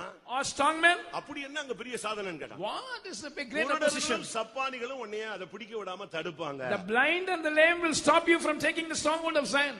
இன்னைக்கு अनेகர் இந்த ஊழியத்துக்கு யாராவது வரானா எதுக்கு வர? நீ வந்து என்ன சாதிக்க போற? நாங்க என்னத்தை சாதிச்சிட்டோம்? இப்படி ஒரு குரூப் இங்க குருட்டு கூட்டம் ரொம்ப இருக்கு. Today there is a great group of blind people who say to those who want to come to the ministry, saying that what are you going to achieve by coming to the ministry? We have not achieved anything. ஒரு தங்கச்சி அக்கா ஊழியத்துல இருக்காங்க, தங்கச்சி ஊழியத்துக்கு வரணும்னு சொன்னாளா? Elder sister, the sister who is an elder is in the ministry, the junior sister wanted to come to the ministry. நான் இந்த வருஷம் ஊழியத்துக்கு ஒப்பு கொடுக்க போறேன். She said to her, Akka, I am going to surrender for the ministry this year. யார் ஒப்பு கொடுக்க சொன்னதே? The elder sister said, who asked you to surrender? நான் வந்து பண்றது காணாதா? போ வீட்டுக்கு போன்னு சொல்லு. See, I am suffering so much, go back to your home. இதுதான் ஊழியத்துக்கு வரணும்னு ரொம்ப தீவிரமா இருந்து கடைசில அக்கா இப்படி சொல்லிட்டான உடனே form நிரப்பல. This junior sister did not fill up the form. தங்கச்சி தான் ஜூனியர்னா என்ன அவங்க கூட பிறந்த தங்கச்சி தான். The sister, younger sister. Pastor கேட்டார், என்னம்மா நீ பாகம்லாம் எழுதி கொடுக்கறேன்னு ஃபெய்த்தம்ல இருந்தே இப்ப எழுதி கொடுக்க மாட்டேங்கிற என்னன்னு கேட்டா எங்க அக்கா இப்படி சொல்லிட்டான். உடனே பாஸ்டர் கூப்பிட்டாரு, நீ ஃபார்ம் எழுதி கொடுத்து நீ வா, அவளை எங்க போக சொல்லிடலாம், வீட்டுக்கு போக சொல்லிடலாம். இருந்து ஒண்ணு சாதிக்க போறல, கண்ணதுக்குல குருடு போய் கூடாயிடுச்சு, தரிசனம் போயிடுச்சு, சீயோனின் மகிமை மங்கி போய் விட்டது, அவளை அனுப்பு. நீ உள்ள வந்துரு. The pastor asked this younger sister, why you wanted to fill up the form? What happened? Why are you retreating? She said, my akka said like this, and he said, you fill up the form, come to the ministry, we can send your akka home. No use being a blind, having lost the vision of Zion. இன்னைக்குள்ள வாலிபர்களுக்கு இந்த மதில் மேல் பூனை மாதிரி உட்கார்ந்துட்டே இருக்கிறான். போகவா வேண்டாமா, கல்யாணம் கட்டவா, கல்யாணம் கட்டி ஊழியத்துக்கு போகாம வந்துட்டா சாபம், சரி கல்யாணமே கட்ட வேண்டாம், ஊழியத்துக்கு போய் திரும்பி வந்துட்டா அதோட ஊழியத்துக்கு போக வேண்டாம். இப்படியே 40 வயசு வரைக்கும் சன்னியாசிகள் சபையில் பெருகி கொண்டே வருகிறார்கள். Today our youngsters are like a cat on the wall. They know that they have a calling, and if they get married that will be a curse, so they don't want to marry.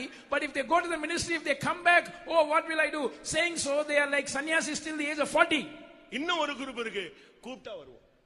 There is another group who say, if the Lord calls me I will come.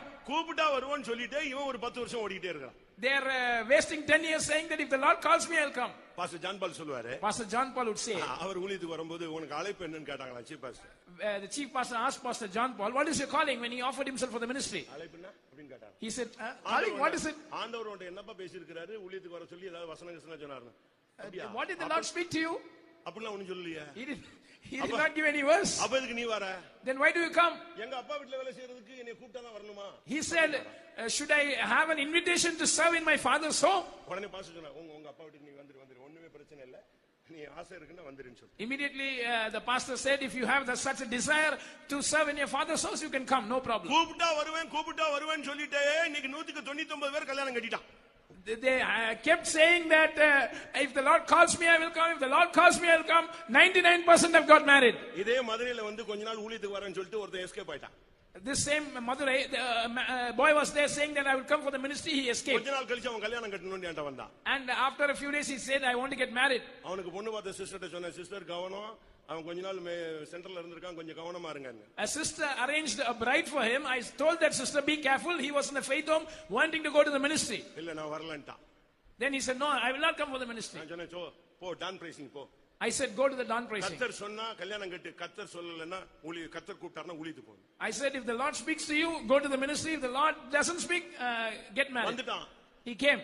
திரும்பவும் சொல்றான், நான் கல்யாணம் தான் கட்டு வேணும். Immediately after that he said, I will only get married. என்னடா சொன்னாரு? He said, what did the Lord say? மனைவியை கண்டடைகிறவன் ஜீவனை கண்டடைகிறான். சரியான வசனம் கண்டுபிடிச்சாராங்க. He said, the Lord spoke saying, he that findeth a wife findeth life. சிலுவை சுமக்க வந்துவிட்டு யாக்கோபு கர்த்தரை பின்பற்ற வந்துவிட்டு, யாக்கோபு ஒரு பெண்ணுக்காக ஊழியம் செய்தான், ஒரு பெண்ணுக்காக ஆடு மேய்த்தான். இது அந்த ஊழியம் அல்ல, இது சிலுவை சுமக்கிற ஊழியம், சீயோனின் ஊழியம், அன்னக ஊழியம், அப்போஸ்தல ஊழியம், மெல்கிசேதேக்கின்படி உள்ள ஊழியம். இதுல தரிசனம் இல்லாதவர்கள் வர வேண்டாம், வந்தாலும் நிக்க முடியாது. This is not a place where Jacob, who came to serve God, finally was rearing the sheep for a girl. He started serving for a woman. This is not that ministry. If you don't have such a vision of Zion, that it is a ministry of bearing the cross, that it is a ministry of the eunuchs, that it is a consecrated ministry after the order of Melchizedek, that it is an apostolic ministry.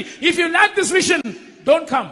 இன்றைக்கு அருமையான தேவனுடைய ஜனமே, உன் கண்களை திறக்கும்படியாகவே கர்த்தர் இந்த கூட்டத்துக்கு கொண்டு வந்திருக்கிறார். தரிசனமற்ற வாலிபனே, வாலிப சகோதரியே, வாழ்க்கையை குருடாகவே போய்க் கொண்டிருக்கிறவனே, இன்றைக்கு உன் மனக்கண்களை கர்த்தர் திறப்பாராக. This evening meeting, the Lord has brought you specifically to open your blinded eyes.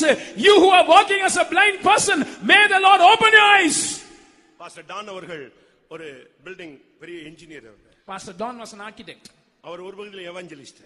On one side he was doing evangelism. அவர் பெரிய அருமையான architect. On the other side he was a very special architect. அவர் ஒரு கண்ணாடி மாளிகை கட்டறதுக்கு ஒரு அழகாக ஒரு ப்ளூ பிரிண்ட் போட்டு லைட் எல்லாம் போட்டு அப்படியே ரூம்ல செட் பண்ணி வச்சு இந்த மாடல்ல செய்யணும்னு அழகா பண்ணி வச்சார். He had planned to build a building of glass, and he had printed a blueprint, and he had even set up the lights for it. அத பார்த்து திருப்தி அடைஞ்சிட்டு இருந்தார். He was seeing that and satisfied, seeing that and getting satisfied. ஒரு இரவு one night கர்த்தர் அந்த பில்டிங்கை திருப்பி காட்டினார். The Lord showed the building in reverse. ஃபுல்லா இது ப்ளூ பிரிண்ட் இப்படி இருக்கு, நீ கட்டி முடிச்சிட்டீனா எப்படி இருக்கும்னு அப்படியே காட்டினாராம். The Lord showed him what the structure would be after the building was raised. அவருக்கு பயங்கர ஆச்சரியம், ஐயோ நான் கட்ட போற மாளிகை இப்படி இருக்கான்னு. Oh, is it going to be so marvelous? அப்படியே ஒரு திருப்பி சீயோன் அப்படி காட்டினாராம். And he turned this direction and showed Zion. இது ஃபீஸ் போன பல்ப் மாதிரி இருந்துச்சு, அது 1000 வாட் மாதிரி இருந்துச்சு. That was like a 1000 watt bulb. This was a bulb whose fuse is நீ இந்த உலகத்திலே பிழைப்புக்காக இந்த மாளிகை கட்டுகிறாய், நானோ சீயோனிலே உனக்காக இதை கட்டி கொண்டிருக்கிறேன், நான் சீயோனை கட்டி மகிமையில் வெளிப்படுவேன் சொன்னாரு. அன்னையோட எல்லாத்தையும் மூடிட்டு கிளம்பி வந்துட்டார். The Lord said, for your survival on this earth, you are building you are making plans for the building like an architect, but I am building up Zion, and I will build up Zion and appear in glory. He immediately closed his profession, came to the ministry. கர்த்தர் சீயோனை கட்டி கொண்டிருக்கிறார். தரிசனம் இல்லாத சகோதரனே சகோதரியே, இன்றைக்கு ஆண்டவர் உன்னை அழைக்கிறார். எழுந்திரு, மேல் வஸ்திரங்களை தூக்கி எறிந்து இயேசுவண்டை வா. இன்றைக்கு உன் தரிசனங்களை சீயோனை நோக்கி, புதிய எருசலேமை நோக்கி தெய்வம் திருப்புவாராக, திறப்பாராக. Brother, sister, the Lord is building Zion. He is calling you today. He is opening your blind eyes. He is telling you, throw away your garment and come. Let him turn your direction towards Zion and Jerusalem. எபேசியர் 5:14 சொல்லுகிறது, தூங்குகிற நீ மரித்தோரை விட்டு எழுந்திரு, கிறிஸ்து உன்னை பிரகாசிப்பார். Ephesians 5:14 says, you who are sleeping, arise from the dead, and then Christ shall give you light. சபையில கடைசி காலத்துல உள்ள ஒரு பெரிய பேர் அழிவுன்னு சொல்கிறது தூக்கத்தின் ஆவி. The greatest disaster in the church in these last days is the spirit of sleep.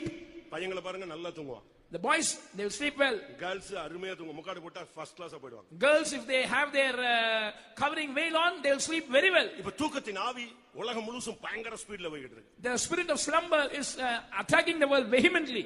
வேலை செய்யற நேரத்துல வேலைக்கு போறது இல்ல, ஜெபம் வேண்டிய நேரத்துல ஜெபத்துக்கு வர்றது இல்ல, வந்தாலும் தூங்கிறது. இந்த தூக்கத்தின் ஆவி சபைக்குள்ள ஜெபத்தை சுத்தமா அழிச்சிருச்சு. They do not go to the office on time. They do not come to the meetings on time. They do not pray when they ought to pray. The spirit of sleep has destroyed the spirit of prayer from the church. அன்னாளை போல ஜெபிக்கிற இன்றைக்கு முதியோர்கள் இல்லை. There are no elderly mothers who pray like Hannah. தானியேலை போல திறப்புல நிக்கக்கூடியவர்கள் இல்லை. There are no warriors like Daniel who can stand in the gap. அருமையான வாலிபனே, அருமையான சகோதரனே, அருமையான தகப்பனே, தாயே, இன்றைக்கு கர்த்தர் உன்னை நோக்கி பேசுகிறார். தூங்குகிற நீ விழி, எழுந்திரு, கிறிஸ்து உன்னை பிரகாசிக்கட்டும். Beloved mother, beloved sister, beloved brother, beloved young man, young sister, the Lord is looking to you and speaking. Arise out of the dead, you who are sleeping. Let Christ give you light. யோவான் 5:8 சொல்லுகிறது, தன்னுடைய வாழ்க்கையிலே சுகமாகும்படியாக வந்த மனுஷன் Bethesda குளத்தை விட்டுவிட்டு மண்டபத்திலே போய் தன்னுடைய பாதை மாறி போய் விடுகிறான். We read in John chapter 5 and verse 8, a man who came for healing, he changed track and now he is lying in the pool of Bethesda. கொஞ்ச நாள் வெயிட் பண்ணி பார்த்தான். He waited for a few days. அது பிறகு கொஞ்சம் கொஞ்சமா குளத்தை விட்டு 5 மண்டபத்துல ஒரு மண்டபத்துல வந்து செட்டில் ஆயிட்டான். Now he has come away from the pools little by little and he has settled in that porch. அதுக்கு ஒரு பாஸ்டர் சொன்னாரு. One pastor said, இந்த வர்ற வியாதியஸ்தெல்லாம் விட்டுட்டு போன, அவன் விட்ட உடனே சுகமான உடனே அவன் பறந்துறான், ஒண்ணுமே வேண்டாம், அதெல்லாம் இவர் தூக்கி வச்சுட்டு எங்க வந்து உட்கார்ந்தாரு. இதான் லைஃப்னு செட்டில் ஆயிட்டான். மண்டபத்துல வந்து செட்டில் ஆயிட்டான். People who came for healing, they left everything saying that I don't want anything, they fled, but this man gathered all those things and he was lying in the porch. இனிமே சுகமே கிடைக்காதுன்னு ஊழியக்காரங்க அநேகர் பேசுறாங்க. Today many servants of God are speaking that you will not receive healing. சுகமே கிடைக்காதுன்னு மருத்துவர் சொல்லலாம், ஆனா விசுவாசியும் ஊழியக்காரனும் சொல்லக்கூடாது. A doctor might say that you will not be healed, but a servant of God or a believer must not say that. உன்னை சுகமாக்குகிறவர் ஒருவர் இருக்கிறார். There is one that heals you. உன்னை எழுப்புகிறவர் ஒருவர் இருக்கிறார். There is one who will make you to arise. உனக்காக தழும்புகள் ஏற்றவர் ஒருவர் இருக்கிறார். There is one who has accepted wounds for you. உனக்காக அடிக்கப்பட்டவர் ஒருவர் இருக்கிறார். There is one who was beaten for you. அவர் அவனை தேடி வந்தார். He came in search of the man. எழுந்திரு, arise, உன் படுக்கை எடுத்துக்கொண்டு நட, take up your bed and walk. உன்னுடைய வியாதியிலே இருப்பது என்னுடைய சித்தம் அல்ல. It is not my will for you to be in sickness. இன்றைக்கு கர்த்தர் உன்னை கூப்பிடுகிறார். Today the Lord is calling you, arise. எழுந்திரு, arise. யோசுவாவே எழுந்திரு, Joshua arise. பேதுருவே எழுந்திரு, Peter arise. சிறு பெண்ணே நீ எழுந்திரு, little daughter arise. தரிசனம் இல்லாதவனே எழுந்திரு, oh you who have no vision arise. வாலிபனே எழுந்திரு, young man arise. சீடன் சீசிகளே எழுந்திருங்க. men and women disciples arise. இது கடைசி காலம். This is the last தூங்குகிற days. நீ மரித்தோரை விட்டு எழுந்திரு. You who are sleeping, arise from the dead. 38 வருஷம் வியாதியில கிடக்கிற நண்பனே நீ எழுந்திரு. Friend who is sick for 35 years, arise. கடைசியாக finally, ஏசாயா 52:2 நாம் பார்க்கும் பொழுது, when we read Isaiah 52:2, எருசலேமே நீ எழுந்திரு, Jerusalem arise, தூசியை உதறிவிட்டு எழுந்திரு, shake off your dust and arise. இதுதான் கடைசியா கர்த்தர் உனக்கு கொடுக்கிற வார்த்தை. This is the final word that the Lord gives to you. சபைதான் Jerusalem. The church is Jerusalem. உண்மையான சபை இதுதான். This is the true church. அதை நீங்க சரியான விதத்துல காலையில தெளிவா விளங்கிக்கிட்டீங்கன்னு நான் விசுவாசிக்கிறேன். I believe that you have understood that clearly from the morning message. சரியான அந்த சபையினுடைய தத்துவம் சத்தியம் உங்களுக்கு சொல்லப்பட்டது. The true doctrine about the church was told to you this morning. சபைக்குள்ளே ஞானஸ்நானம் பெற்று பரிசுத்த ஆவி பெற்று கிறிஸ்துவை தரித்துக் கொண்ட ஒவ்வொருவரும் எருசலேம். Everyone who is water baptized, spirit baptized and have put on Christ in the church are Jerusalem. எருசலேமே சபையே, பெந்தேகோஸ்தே சபையே, தூசியை உதறிவிட்டு எழுந்திரு. O Jerusalem, O church, O Pentecostal church, shake off your dust and arise. எத்தனை பேர் இன்றைக்கு கர்த்தருடைய வார்த்தை எனக்காகவே வருகிறது, நான் கர்த்தருக்காக எழுந்து நிற்க போகிறேன், என்னை கிறிஸ்து பிரகாசிக்க வேண்டும் என்று விரும்புகிறீர்கள்? அத்தனை பேரும் அங்கே இருக்கிற இடத்துல கண்களை மூடி முழங்கால் படியிடுங்கள். How many of you want to shake off your dust and arise? How many of you want Christ to enlighten you? Wherever you are, be on your knees, close your eyes. 5 நிமிடம் 5 minutes. ஏசு அந்த 38 வருஷ மனுஷனுக்கு எழுப்புறதுக்கு 1 second தான். எழுந்திரு. To raise the man who was sick for 38 years, it took Jesus just 1 second. Arise. முழங்கால் போடுங்க பார்க்கலாம். Be on your knees. ஊழியர்களானாலும் சரி, விசுவாசிகளானாலும் சரி. Whether you are workers, whether you are believers. இது கடைசி கூட்டம். This is the last meeting. படுத்த நிலவரத்திலேயே போயிராத, பாடையில இருந்த நிலவரத்திலேயே போயிராத, செத்து போன நிலவரத்திலேயே மேல் வீட்டிலேயே இருந்துகிட்டு அந்நிய பாஷை பேசிட்டு இருக்கேன்னு போயிராத. Don't remain in your sick bed and go away. Don't remain in the corpse and go away. Don't remain dead in the upper chamber and be satisfied that I'm still speaking in tongues and go away. நீ எழுந்தாதான் உன் மேல இருக்கிற சங்கிலிகள் விழும்.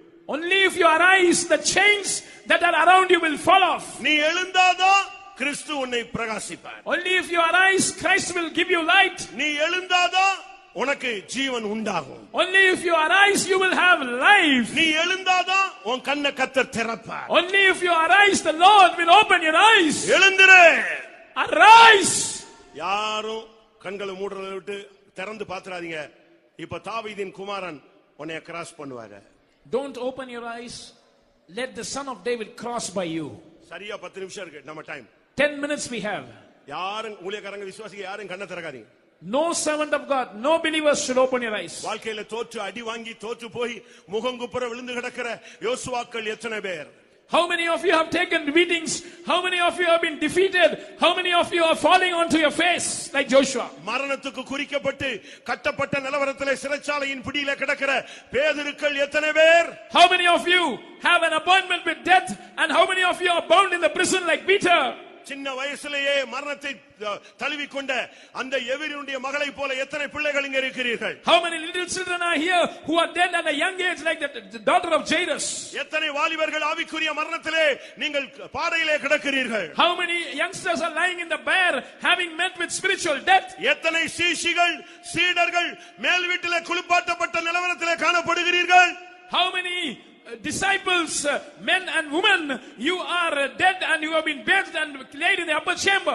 எத்தனை குருடர்கள் தரிசனமற்றவர்களாக வீதியிலே பிச்சை எடுத்துக் கொண்டிருக்கிறீர்கள்? How many blind men without vision are begging in the streets? இன்றைக்கு கர்த்தர் உன்னை பார்த்து ஒரு வார்த்தை சொல்கிறார். Today the Lord looks at you and tells a word. அந்த வார்த்தையில 2 காரியம் இருக்கிறது. There are 2 things in that word. எழுந்திருன்னு சொன்ன உடனே நீ இருக்கிற நிலவரத்தை விட்டு உன் லைஃபை மாத்தி எழும்பணும். மற்றொன்று நீ செத்து கிடந்தாலும் எழுந்திருங்கிற வார்த்தை உன்னை எழுப்பும். From the Amen. state that you are lying, you must change your life and arise. Secondly, even if you are dead, that word will enter into you and make you to arise. உன்னை நோக்கி ஒரு வார்த்தை வருகிறது. A word is coming to you. என்னை நோக்கி அந்த வார்த்தை வரணும்னு சொல்றவங்க வலது கரத்தை உயர்த்துங்கள். Those who say that word is coming to me, lift up your right hand. ஆண்டவரே ஒரே ஒரு வார்த்தை. Lord, one word. ஒரு வார்த்தை. One word. எழுந்திரு என்று ஒரு வார்த்தை சொல்லு. Say one word, arise. நான் எழும்புவேன். I will arise. என் பிள்ளை எழும்புவார். My child will arise. என் ஊழியர்கள் எழும்புவார்கள். My servants of God will arise. சபை எழும்பும். My church will arise.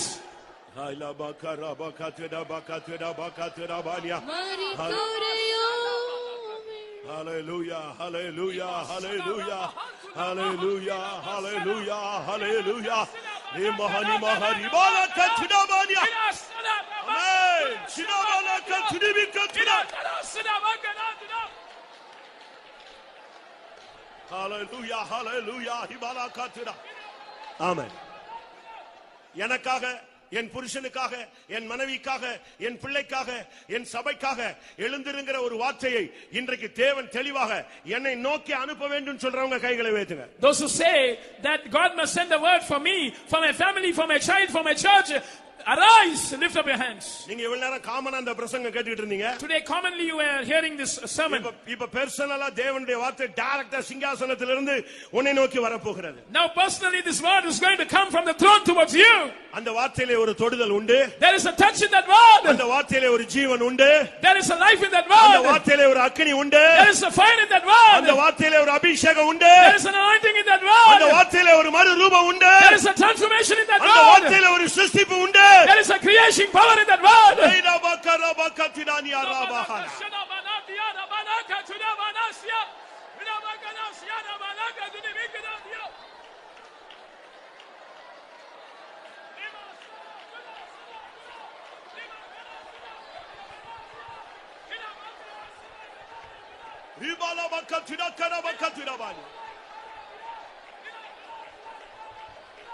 Rimonia karabaka tudania. Oh, rabaka tudania.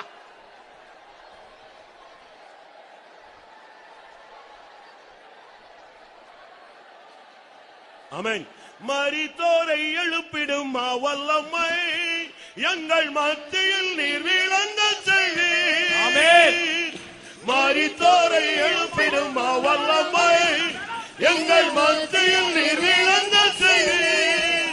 சோறும் மண் சரீரம் உள்ளம் உயிர்த்திட தாரும் அபிஷேகமே. சோறும் மண் சரீரம் உள்ளம் உயிர்த்திட தாரும் அபிஷேகமே. மரித்தோரை எழுப்பிடும் வல்லமை எங்கள் மத்தியில் நீர் விளங்க செய்வீர். மரித்தோரை எழுப்பிடும் வல்லமை எங்கள் மத்தியில் நீர் விளங்க செய்வீர். சோறும் சரீரம் உள்ளம் உயிர்த்திட தாரும் அபிஷேகமே. சோறும் சரீரம் உள்ளம் உயிர்த்திட தாரும் அபிஷேகமே. சோறும் சரீரம் உள்ளம் உயிர்த்திட தாரும் அபிஷேகமே. சோறும் சரீரம் உள்ளம் உயிர்த்திட தாரும் அபிஷேகமே.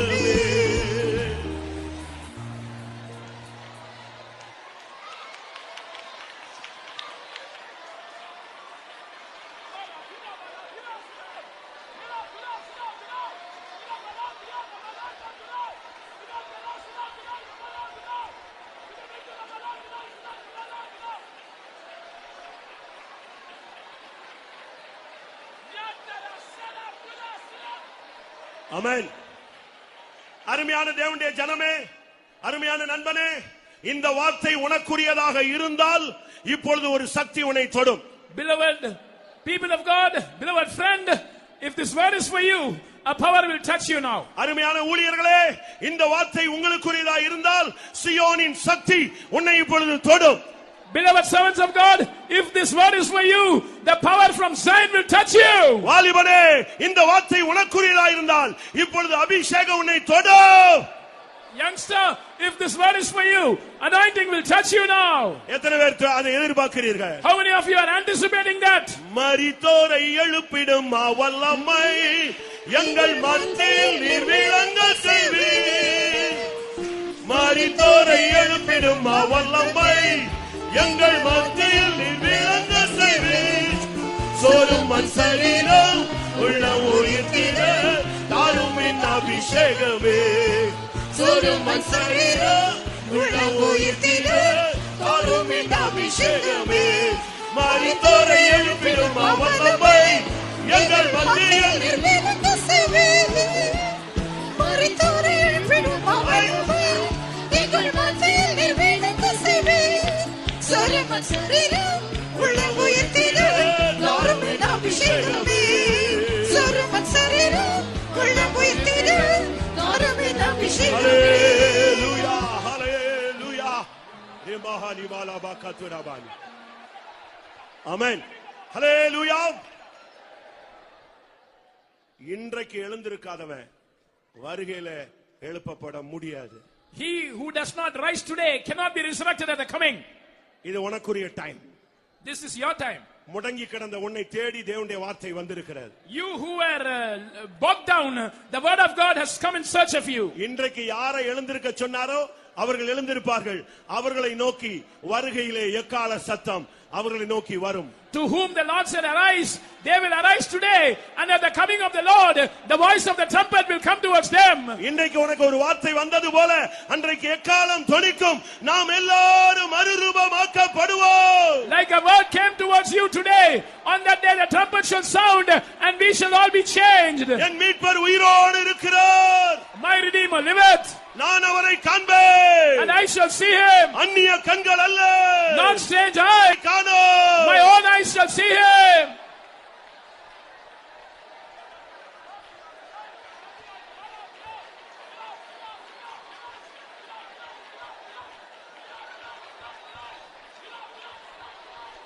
ஆமென். எழுந்திரு என்ற வார்த்தை எனக்கு கேட்டதுன்னு சொல்றவங்க மட்டும் கை வைத்துங்க. Those who say this word arise was heard in my ears, lift up your hands. உனக்கு இன்னொரு சத்தம் இன்னும் கொஞ்ச நாள்ல கேட்கும். In a few days you will hear another voice. எக்கால சத்தம். That is the voice of the trumpet. நிச்சயமாய் உனக்கு கேட்கும். You will surely hear that. ஆரவாரத்தோடு, With a great shout. கர்த்தர்தாமே பிரதான தூதனுடைய சத்தத்தோடு, With the voice of the archangel. தேவ எக்காலத்தோடு With the இறங்கி trumpet of வருவார்.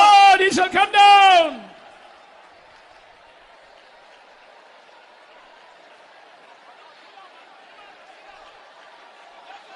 ஆமென். ஆரவாரம் கேட்குதே அது அது ஆரவாரம்